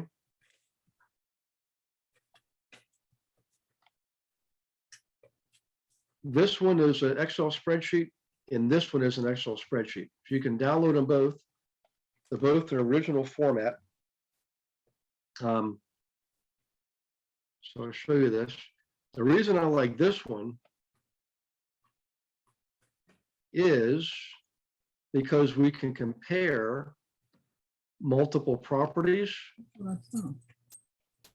right? All these columns, you got a pro forma column. That's what the other realtor's telling you this thing would be rented for. And the actual is what the actual tax returns say. Then what if you change things? What if you change the rents? What if you change the down payment? What if you added new bathrooms? Whatever. You can do this with flips too. You can say, if I did this, I would get this. But generally this was used for rental properties. So I could put either what if scenarios on the same one property, or I could use the what if columns to put in other properties information, other comparables. You see what I'm saying? And that's what I would do. I would show them 6 properties. I had 6 columns, and I would give them all 6 properties information. They could compare side by side. You know? Yep. So in any case, so I'd give them that booklet. Let's go back here. I mean, that chart in the booklet. Okay. And then I would give them some other things they could look at. They could click on these links and get these videos on flipping and videos on rentals and videos on wholesaling. And you can do that too. In fact, you probably should do it because it'll help nurture them. Okay. Then I would give them some testimonials. Now I have had people use my testimonials. I probably would not do that. I mean, I'm okay with you guys using anything I've got. The problem is that they're not for you. And if somebody happens to call you on it, or they say, this is the weirdest thing. I actually knew a guy named Victor Sears, who was, if you knew Victor Sears, he was a special forces guy. He ended up being on the security detail for one of our presidents. He was a client of mine. Wouldn't that be embarrassing? How's old Victor doing? You could say, well, oh boy, I don't know. And or did you hear about Victor? No. What happened? Well, he's dead. You know, that kind of thing. So just, make sure you use your own testimonials. It's easy to get. When's the best time to get testimonials, by the way? At the beginning of the relationship, or once everybody signed the settlement sheet? At the beginning when they still like you. Yeah. Yes, absolutely. Get a testimonial when you first start working with them. And you should do it every single time. Okay. And don't be afraid to ask for it. Just tell them what you're doing. Hey, look, I'm building a booklet. Would you mind if I put your testimonial in there? So in any case, testimonials are really important. It's called social proof. Pete Lewis was a pilot, by the way. Really neat, funny guy. Now here I'm gonna knock my own effort here. This is my wrap-up page where you give them a call to action. It was a very, very weak call to action. Please take the first step and call today. There's no obligation. Sincerely, Gary Wilson, number and email. I want you to please write this down because it's not in my booklet. It may be in some of the sample booklets, I'm not sure. But you always want to give them at least 2 things to choose from, some action to take, instead of just calling you. Because you're going to think, well, what am I going to call you for? What you want to do is give them a landing page to enter their information for getting a free home evaluation, no obligation, free home evaluation. It should be a link or a QR code. You can get QR codes for free. And the second one is get a free list of rental properties when they come on the market. Or how about this, free list of foreclosures, because you have really flow. You can give them a free list of foreclosures, probate, bankruptcy, things like that. Actually, you know what? I'm sorry. Don't do the bankruptcy. I'd be careful on that.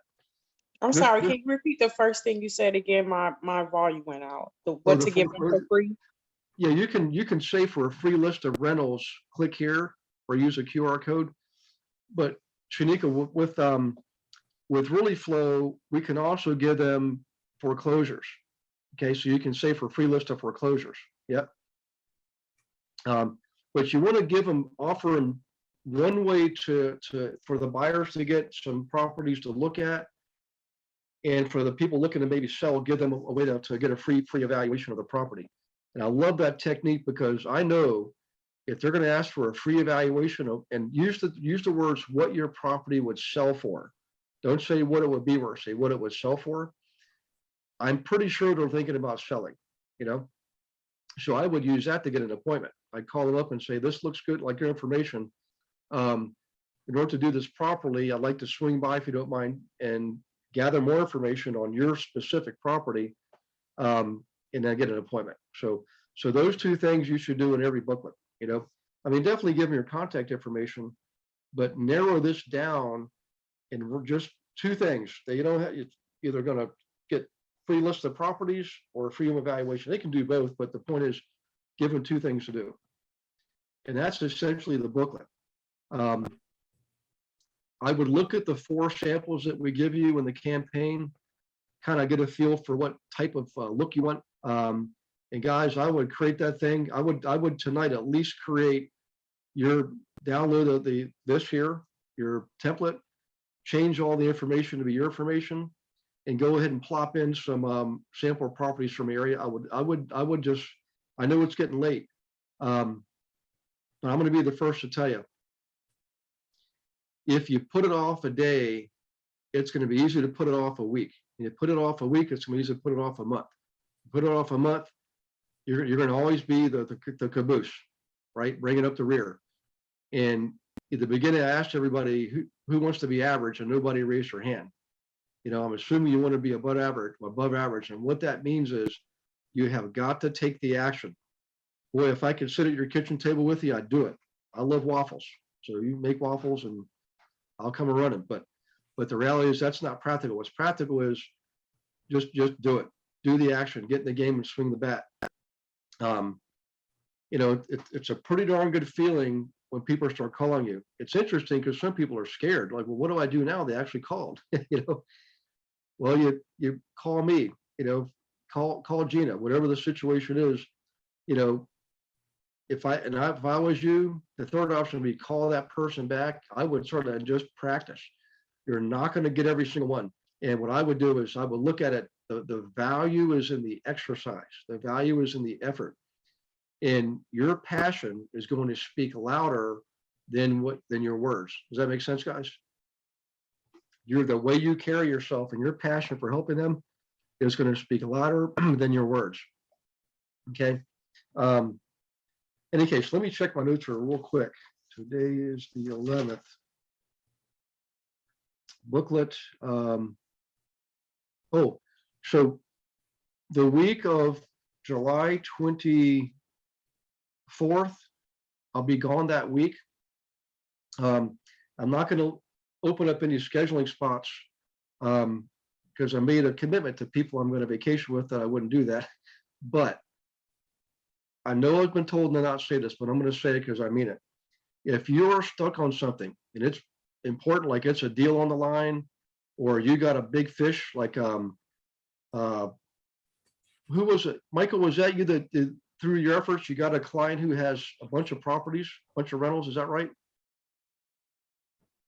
I wonder if Michael's still. Yeah, he's got he's getting older and wants to retire, so he's got like, thought he said 70 of them or something. Yep. Guys, I'm here to tell you. And Kate, you got the same thing, right? Wow. With Corinne, I'm telling you, it happened to me too, and it happened after a couple of years. It was probably 3 years. Actually, I met a guy through. I joined a local apartment association. That's one of the things I did. Apartment Association of America, and I went and sat at the table with the old guys. I mean, I was probably 35 years old at the time, but I was kind of shy and I was new, and all the other people were out walking around, talking, drinking, and I was just too reserved. So I thought the table in the corner looked pretty safe. They're just sitting there. So I went over and sat by them. One of the best things I ever did. They took me in like I was their kid, seriously. And one of them, Gerhard Flufelder, started taking me out to look at properties. I ended up buying properties from him. Over time, he never said carte blanche, I'm going to sell all my properties. But over about a 10-year period, I either bought some of his or helped him sell some of his over and over and over again, repeatedly. But really what happened is I got lucky, and I wouldn't know it's not lucky. Because I was swinging the bat, because I was doing the things that Michael Russery's doing, I got a hit. Now, this guy was a stockbroker, commodities broker, the #1 tobacco commodities broker on the planet. Reached out to me because he started Googling things and looking. He picked out the market I was in because it was a good market and sought me out and hooked me up and said, if you can give yourself permission to work with me, I'm going to show you something that's going to change your life. He said, I know you're not commercial, but I'm going to show you how to create what essentially is a REIT, which is essentially a closed-end mutual fund. He said, I'm going to get the attorneys. I'm going to pay for the attorneys. I'm even going to get the investors to come in with the money. All I want you to do is go find me some portfolios of properties. And I said, yes, sir. And I went out there and I found, I think, 3 portfolios. And I got all the commissions from the sales when he bought them. I got the commissions when he sold them piecemeal, like they would fix them up and sell them. And I got the management contracts on the ones he kept. Okay. Now, does that happen every day? Nope. But who does it happen to? People who hesitate and procrastinate, or people who freaking take action? People that are lucky. Take action. Take Yes. action. And I don't know if Brianna's on. Brianna, are you on tonight? Brianna Latham? Okay. Well, I'll just tell you. So Brianna started, she's an action taker. I mean, you guys know Brianna. She's getting results, right? She's getting clients, she's getting investors, she's getting listings, and she started doing property management. And a unit here, a unit there. Well, she got approached by somebody who was looking for somebody to lease their 36 vacant rentals, townhomes. And I helped her put together a proposal. And guess what happened today? They accepted her proposal. Yep. There you go. Awesome. Yay. Yep. Step up to the plate, swing the bat, and that's how you get the home runs. So Now- quickly, when they accept the proposal, she got leases for all of them? Yeah, I told her that it's called a master. You do a listing agreement, Shaniqua, for the entire ownership group. And then an addendum, you list the individual units because they were townhomes, so they each have their own physical address. Okay. So if it was a building and it's unit 1 through 36, that would be easier. But in this case, like when I did those portfolios, that's how I did them. I actually did the listing agreement, one master agreement with an addendum that listed all the individual parcels, the address and the legal description. So Shaniqua, that's what you would do. Yep. Okay. Yep. And now she's got an agreement for a year to lease all those units, Now I'm pretty sure, amen. Yep. I'm pretty sure she's gonna get the management contract on that too. This is a way for them to test her out to see how she does, So think about it. She's gonna lease all those units. Then those people got to manage them. You think they're gonna go with another manager, or are they gonna go with somebody like Brianna, who already knows all the tenants because she leased them the apartments, the townhomes? So, in any case, I mean, Michael Russery just had it happen, and we don't know if it's going to be the 100th person for you or the first person for you, but that's why we prepare, because we don't know. That's why we prepare, and we do these things. We join the investor clubs. We get the letters out. The letters should be going out, guys, every week. You should be sending out 50 letters, 10 letters a day, every single day, every single week, 10 letters a day. And you should be sending out your booklets every single month to your entire database. And if you really want to go after it, do that and do a niche group too, like the dentist or the pilots or the retired Air Force guys, but that should be every day, every week, every month, without fail. And that's your outbound marketing. And if you do it that way, I'm going to tell you, there were lots of times, months and months and months would go by. I never did any outbound calling. I never did any cold calling. I didn't have the time to do it. The long version for this, the technical term is, some people call it,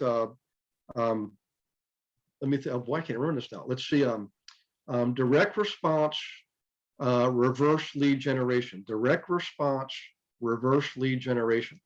So direct response is you're actually writing to people individually. So each booklet, each letter has individual names. It's not dear neighbor, dear friend, whatever, right? Specific. That's direct response. You're eliciting a response. Click here to get a free list of properties. Click here to get a free home evaluation. Or in the case of a letter, you're just flat out saying, call me, let's see what your house would sell for, no obligation, okay? And then they will call you. That's the reverse lead generating part. In any case, that when I learned that, I figured that I can make it in this business because I was not a door knocker and I was not a cold caller. I did it and I did not like it, I stumbled, I fumbled, I mumbled, I bumbled. But when I did this stuff, it actually put me in control. Right now, people are calling me. Number one. Number two is I felt a whole lot more confident because one of the best things about the booklet, we're going to wrap this up here. We're almost 2 hours here. One of the best things about the booklet, guys, is it requires you to learn some of the material. Like Bennett and I were talking the other week about analyzing properties. Well, to use that calculator properly, to fill it out, that spreadsheet, you got to know how to use that thing. If you learn how to use that thing, then you know how to analyze rentals, right? By the way, anybody looking at rentals, I know this is going to be more popular coming down the road here.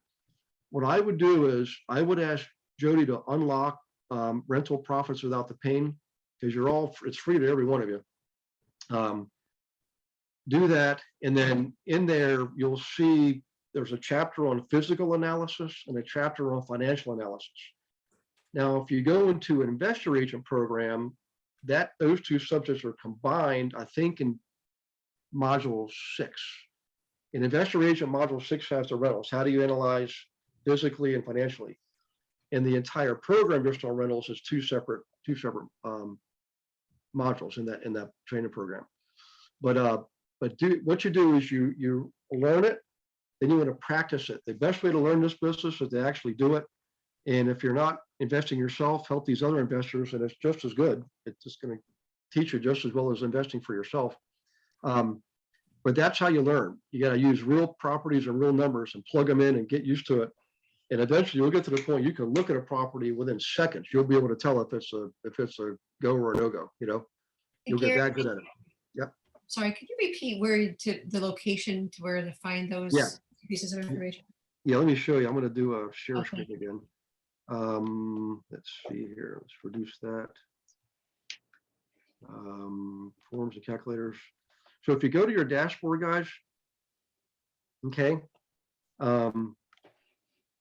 in investor agent, everybody has this right off the bat. As soon as you join, you get that automatically. I'm pretty sure it's module 6, but let's go find out. Gotcha. Okay. Yep.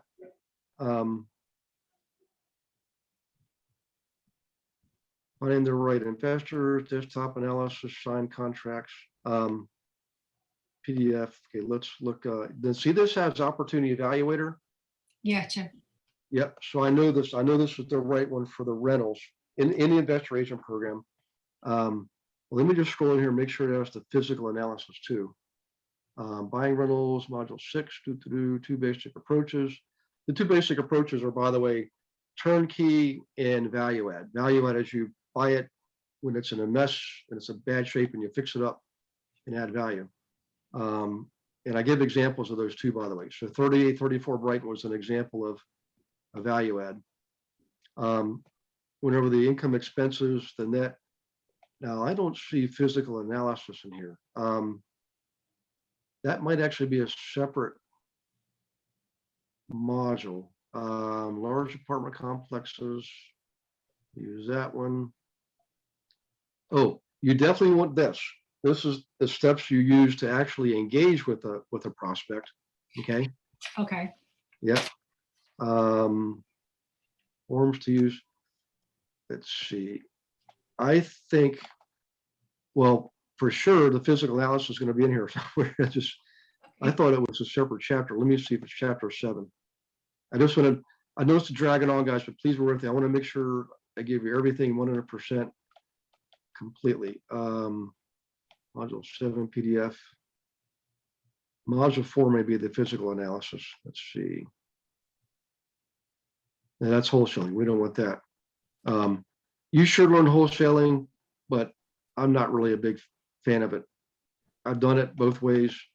6, look at module 4 here.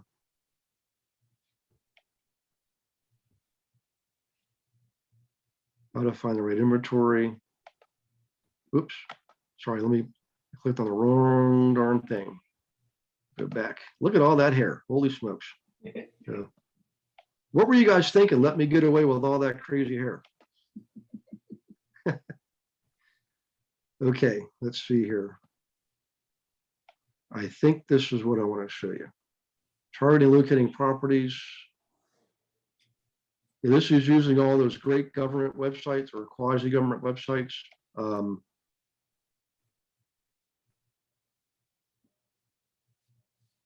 Oops, what's that?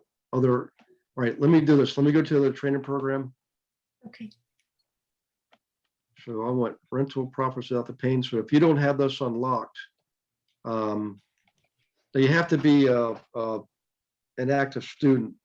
But I think everybody here is. Okay, let's see. Yep. Okay, I'm not sure which one we're going to be looking at, but I'm going to start with this one. What I want you to do is I want you to, okay, this is financial analysis. So that's chapter 5. You definitely want chapter 5 and rental profits. And I'm going to guess then, oh, I'm sorry, let's do module 6. Module 6 is the one that's going to be the physical analysis. Property analysis, there we go. So modules 5 and 6 and rental profits breaks it down. Financial analysis, chapter 5, physical analysis, chapter 6. Gives you the forms. Like here, you can download the forms. There's a video to watch, a short video, and the actual written content. So in any case, this is great. You definitely want these forms here. And remember, if you're actually on the team, you get Really Flow. And Really Flow has some pretty awesome analysis tools in it. So, okay, there you go. So Gary, I have a question. You said send out Yep. the letters and send out the booklets. So if we go into Real Flow, we go into property search, we would be, so we could make calls to those people if we wanted to. And we, Yeah. to find out who's interested. We could also send a link, a booklet link to those people to see if they're interested. But then who will we be sending the letters to? Because they're both investors and then they already own properties. So Yeah. we're talking 2 different groups here. So what are we doing? Well, really, the letter is strictly a listing tool. Although I've gotten buyers from the letter, I would send the letters out and people would say, "I'm not looking to sell, but if this is what you do, I want to work with you because I want to buy more." You know, but the letter is definitely intended to get listings. So you send it. So when you use the letter, Bonetta, you're going to search and Really Flow for people using criteria that would indicate people most likely to need to or want to sell. Okay. Like long-term owners, people behind on property taxes. Those are the searches you do when you want to use a letter to get listings, okay? Now, the booklet, originally, its original intention was just to attract the investors, generally speaking. You want to build the relationships with the investors by using a booklet and attract more investors. You want to pique their interest by showing them flips and showing them rentals and things like that. Now, the booklet was originally intended to get the buyers, the investor buyers, but lo and behold, it would get you listings too, because every investor, anybody who has ever invested, I guarantee you, you're going to get to the point where you're thinking, I'd like to sell this one and this one and this one, get rid of those headaches, take the money and buy something better, you know? So once investors get up and running, it's they're constantly managing their inventory. They're buying, they're selling, they're always in the game.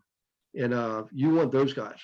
Okay, but Remember it's what- with the same group? I'm still Oh, confused. no. Oh, no, no. So you That- go with the real flow, and I'm looking for long-term owner. absentee owners. Okay, so I get it. I send the letters to them. How do That's I, your sellers. how do I, Okay, now the- now, how do I find the investors to send the booklet? Because I So don't the- see the difference between the group. Yeah. So the booklet, I apologize because I didn't mention this early on. One of the best ways to use the booklet, and let me go to the booklet campaign. And I'm going to look at the checklist.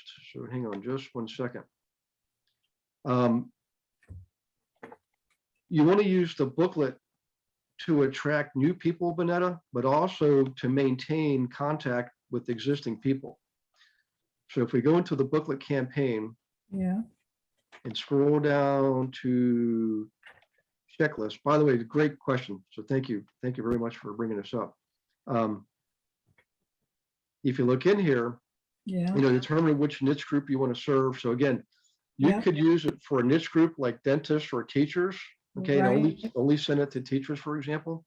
right, And if you want to, attract other investors who are landlords, you could easily determine using Really Flow, using the absentee owner or board investor criteria, because board investor is a combination of long-term owner and absentee owner, right? Whereas absentee owner is just absentee owner regardless of length of ownership. Those people are always going to be your landlord. So you could use that to identify people to attract to eventually become your investors.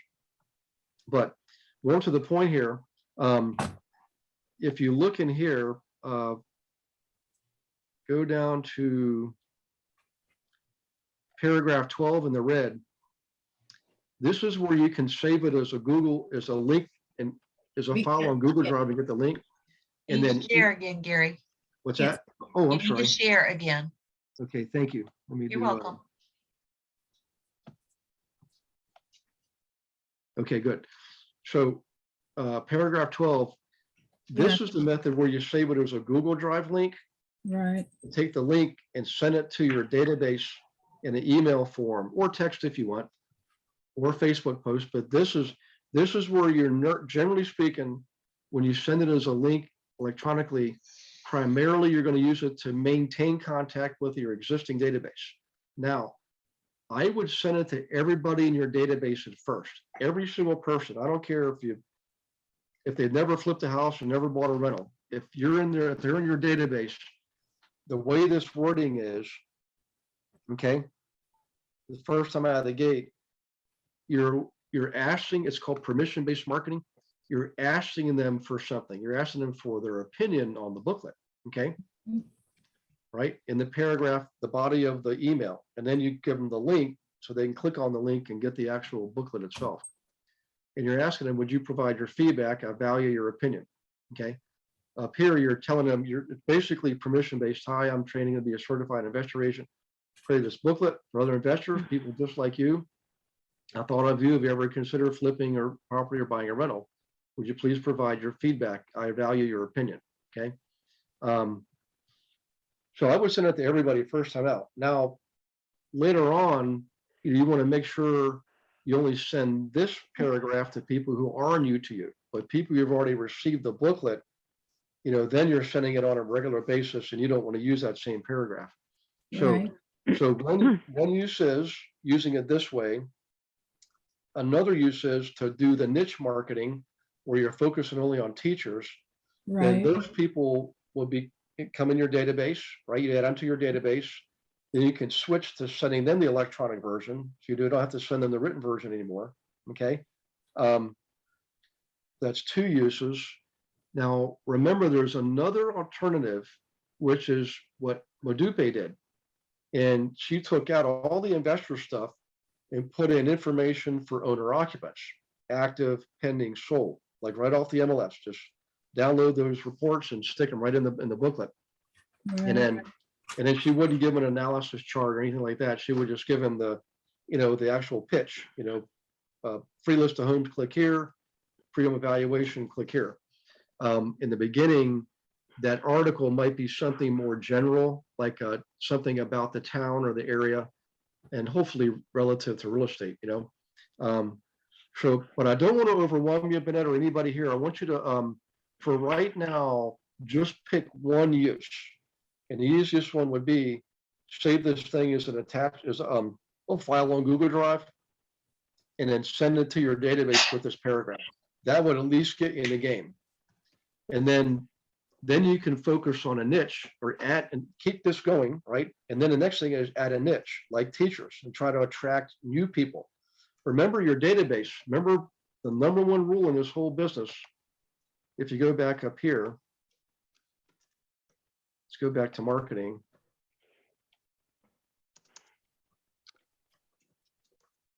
Is building your database and maintaining it. So if you click on this where it says download this first, Right. always do that because it gives you this, what we call the marketing sequence. Right off the bat, your database is number one. And I would say the same thing to a 20-year veteran. Your database, you start there. Make sure it's clean, make sure it's correct, and make sure it's engaged. You know, nothing worse than a cold dead database. I might as well start from scratch sometimes. But you want to keep your database, you want to keep adding to it by doing the niche marketing and going to workshops and things like that. Plus, people will respond to your letters. You can add those people in your database, then they become recipients of the booklet. Okay. So number one, your database, you're always feeding it. Number one, and number two, you're always serving it. So you got to feed your database, you got to build it, and you got to serve it. And service means they call you and they say, hey, that last booklet really piqued my interest, or I received your letter. I'm not sure I want to sell now, but you know, let's find out what this thing would sell for, you know, and those people come on your database. So Gary, I have a question. So Yep. if you send out the letter to a group, to one of these groups, long-term, whatever. So you send out one and you said you've sent out several more. What are the next ones say? What's the, you know, it's like a campaign. What does the next one say? What is the next one? I would actually keep it really short and simple. And I would say, you know, by the way, here's the latest booklet. I've got new properties in here for you to look at, new samples of properties that show you what's happening in the marketplace, and a new article that's timely and relevant. So you want to, you know, tell them, remember every month you're changing out the article, whatever you're grabbing from like our monthly profit booster or your own efforts. And you're also providing new inventory. So Yeah, go ahead, I'm sorry. my question, so that's about the booklet, but I'm talking about the letter now. You send it out one letter to your database. Then you Yes. gotta keep, you know, feeding this animal, this, you started a fire, you guys, you know, you gotta keep it up. So what does the next letter say? What does the next You letter know say? what? The exact same thing. That's the craziest thing about that letter, Brenda, is you send that same exact letter 12 times. Okay. Yep. Now, I will tell you, we tested this. We've done all kinds of things. With the letter, when we started noticing that after about the sixth letter, we were getting very few phone calls. We would actually sweeten the pot. We would put in there, like if I knew I was looking for fourplexes, for example, I had people that wanted fourplexes. I would only send a letter to people that own fourplexes, and I would put in there a market analysis or again, a report from the MLS of fourplexes that sold in the last year. Or if I was really good, I would put the sheet of fourplexes that sold, the sheet of fourplexes that were actively listed, and the sheet of fourplexes that were pending under contract. Put that in there, and I would highlight the ones that were closest to their fourplex, you know, and that would generate some additional calls. And what else did we do? We did something else. Sometimes we would just, if something came in the newspaper or something online, like the article I told you from the Bank of America executives, I'd print that sucker off and I'd make copies and put that in the letter and say, look, you got to take this seriously. This is not just blowing smoke here. The market is seriously changing. And if you're thinking of selling anytime soon, boy, you better sell now, because if you don't, you could be waiting 10 years before the market rebounds, you know? And that's not fear mongering. That's fact telling them the truth. You got to hit them. Sometimes you hit people right between the eyes, you know? You know what I mean? You got to hit people upside the head with a 2x4. And the current market is our best friend. It's given us everything we need to shake people. You got to shake them, you know, tell them, look, this market is changing. And then last time, remember how fast it changed? If they own the property more than 10 years, the answer is yes, they do remember, you know? So think about it. Article that we've sent an article, and there was one more thing we did, and I can't remember what the heck it was. We did the sheets, active sold pending. We do the article. Oh, I know what it was. I'm sorry. We would give them one of our spreadsheets. We would print it off, you know, fill it out and print it off and send it to them and say, look, I did a spreadsheet on your property. I haven't seen it yet, but this is what I'm guessing, you know, and that would generate calls too. Do the opportunity evaluator, do the one that's here, I'll show you. Let's go back to tools.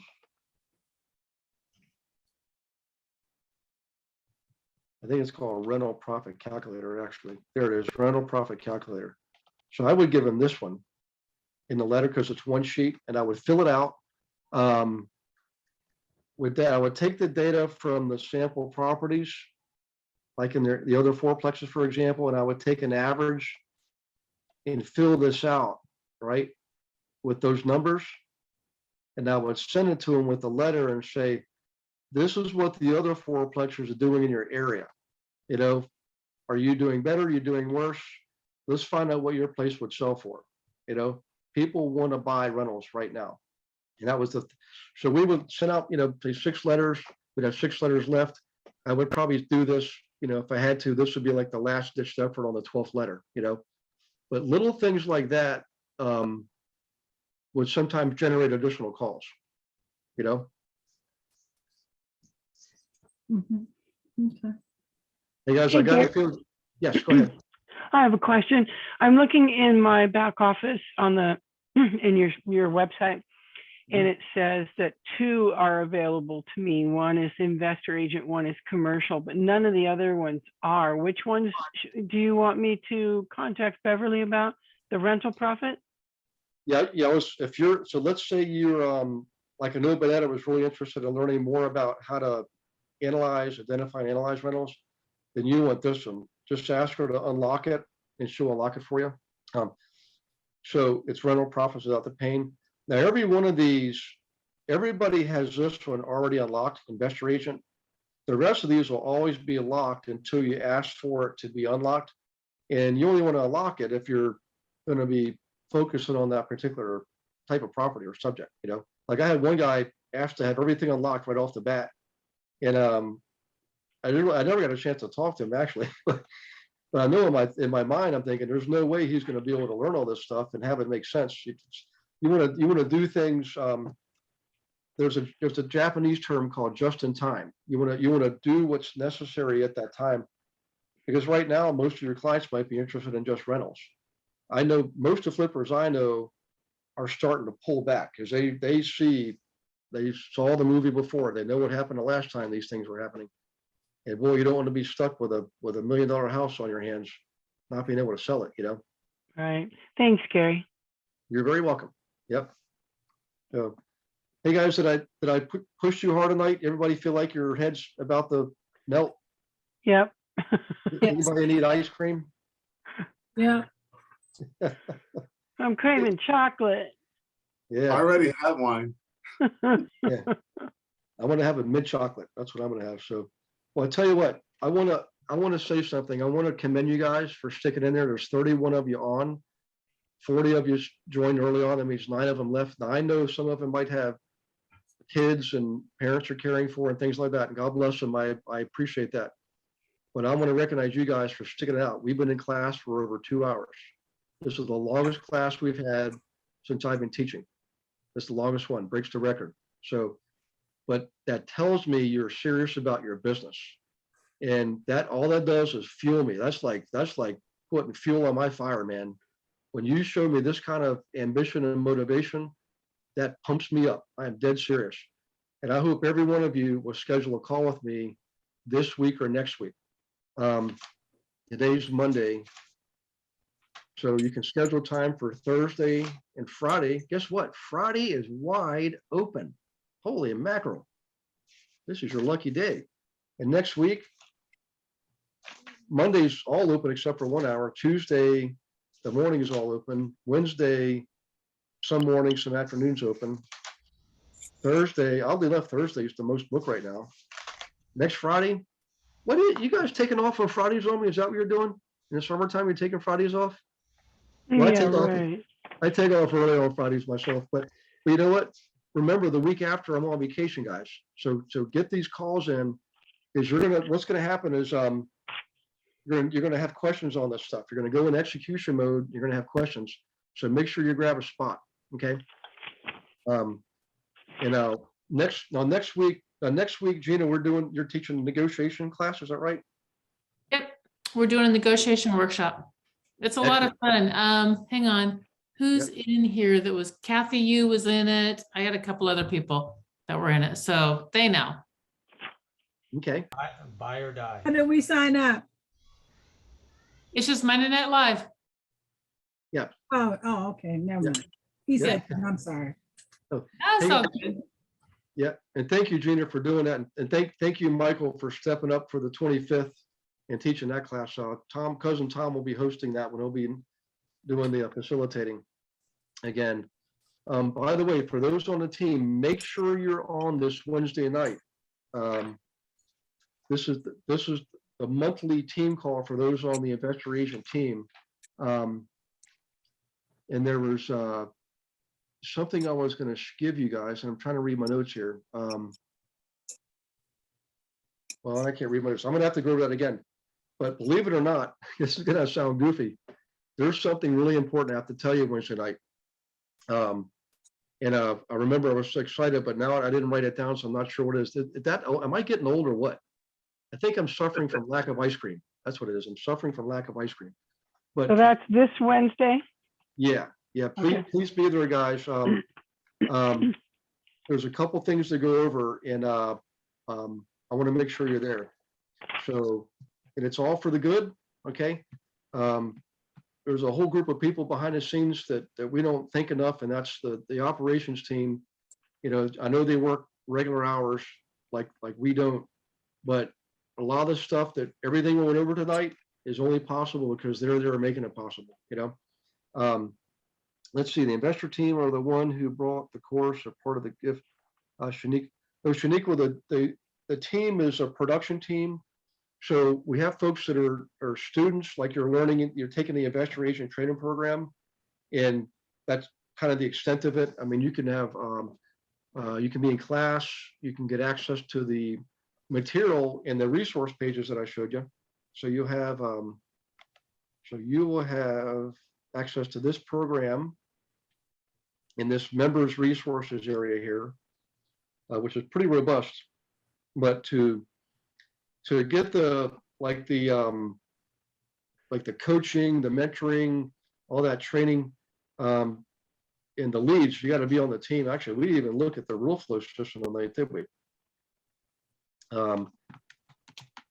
This right here, this is sort of our secret weapon. We've had it now for almost 2 years, and we're continuing to learn more about it. And so Janiqua, we've had this originally for residential data. And then I bought the commercial component last year. Oh no, I guess maybe it was last year. So we have regular property leads, probate leads, people leads, and commercial leads. So here, this is where we can really find, here, I'll just show you. On this page, there's all this criteria, absentee owners. We can tell a property is actively listed. We know who paid cash. We know who's behind on the property taxes. We know who's in foreclosure. We know who owns them free and clear. We know who has high equity, low equity. They're upside down. In other words, the mortgage is more than the value. One investor is 10 years of ownership and absentee owner. You know what foreclosures are. Long-term owners, 25 years of ownership or more. That's been a real good resource for us lately. Potentially inherited, pre-foreclosures, vacancy, and zombie properties. We can search anywhere in the country. Doesn't matter where, anywhere. We can search all property, ownership types, and different residential property types. Yeah, go ahead, I'm sorry. What's a zombie property? It's some, actually, let's go back there. It's somebody that's living there, but it looks like zombies live there. So if you click on these, yeah.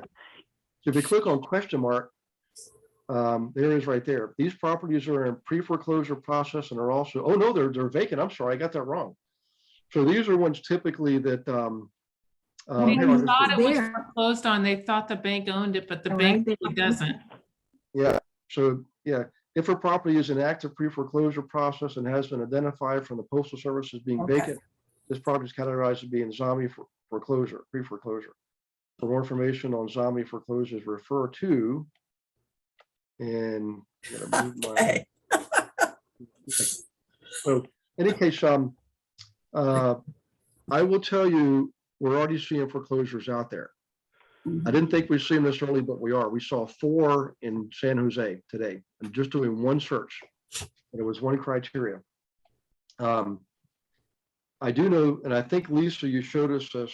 There was a report that showed the percentage increase in foreclosure filings when the moratorium was lifted. The banks started filing, and I'm not sure. I'm not sure that somebody's excited about foreclosures, but in any case, they're coming, and some of the increases were ranging from anywhere from 24% to up to 80 or 90% increase. So, having been in that business before, I'm pretty sure you're going to see a lot of them coming up in 2023. It generally takes a month to a full year for them to hit the process. New York, it takes 435 days. Florida, Texas, you're looking at 35 days, so it runs the gamut. Just depends on where you are. Hey, Gene, I'm not sure where that's coming from. I'm okay. I think it's kind of humorous sometimes, but I think I got it covered. okay. But in any case, guys, we're not going to talk about foreclosures at the moment. Maybe by September we will. We'll dig in. I'll show you some things you can do to prepare. But for right now, let's focus on the booklet. Let's focus on the letter, and please join your local investor group and shake hands, kiss babies, and bring booklets to those meetings. Okay. So, any questions? Any final questions or thoughts? You're awesome, Gary. Thank you. Thank you so much. Thank you, thank you, thank you. Yes, thank you. I always learn so much. Appreciate it. You're welcome, guys. This is I really do feel like I found my calling a couple years ago. I just couldn't figure out how to pull it off, and thankfully I found a platform to allow me to do a national team like this, and without a lot of overhead. I just I tell you, it's very, very fulfilling and very rewarding. I hope that some of you will grow into a teaching role too, teaching and/or coaching. Very fulfilling. Gina will tell you, it's a darn good feeling when somebody calls you up 6 months later and says, I just want to thank you for whatever something you said 6 months ago, and it's made all the difference. Sometimes it takes a while. Sometimes you don't get feedback, and that's okay. The joy is in the giving. So. Hey, Shaniqua, you know what? I'm not sure. I can't remember if you're licensed or not, if you were somebody else, but if you don't have a presence in I'm your licensed. I'm just with office, someone else. yeah. Okay, good. That's right. If you don't have a presence there, there might be other investor agents in your area that you can kind of start to hang around, even if it's just online. Like we do these morning sessions that Gina puts on. We do bi-weekly masterminds. They're small groups, right? We do several of those. Things like that really make a big difference, there's people here that are not on the team. There are different brokerages and things like that too, or they're in a downline but they're not on the team, or there's somebody else's downline they're not on the team. The class is open. You can always come to class, but the questions you were asking, I think everybody would agree. You're asking some really good questions earlier. I'm not saying any of the other questions aren't good, but for someone that's relatively new, man, you were spot on. And I think you got some latent talent there that should be developed. And if you're not getting that, I mean, you need somebody like Gina, Melanie, she's a productivity coach at Keller Williams. I mean, somebody that will help you develop that. It's like, because they can see in you things that you can't see yourself, you know? Does that make sense? Where is she located, Gary? I'm in Davie, Florida. I'm in Davie, Florida. Oh, I'm from Florida. Oh, I'm in South Florida, Fort Lauderdale, yeah. that's awesome. Yeah. And Mount Dora, so inland from you, about an hour.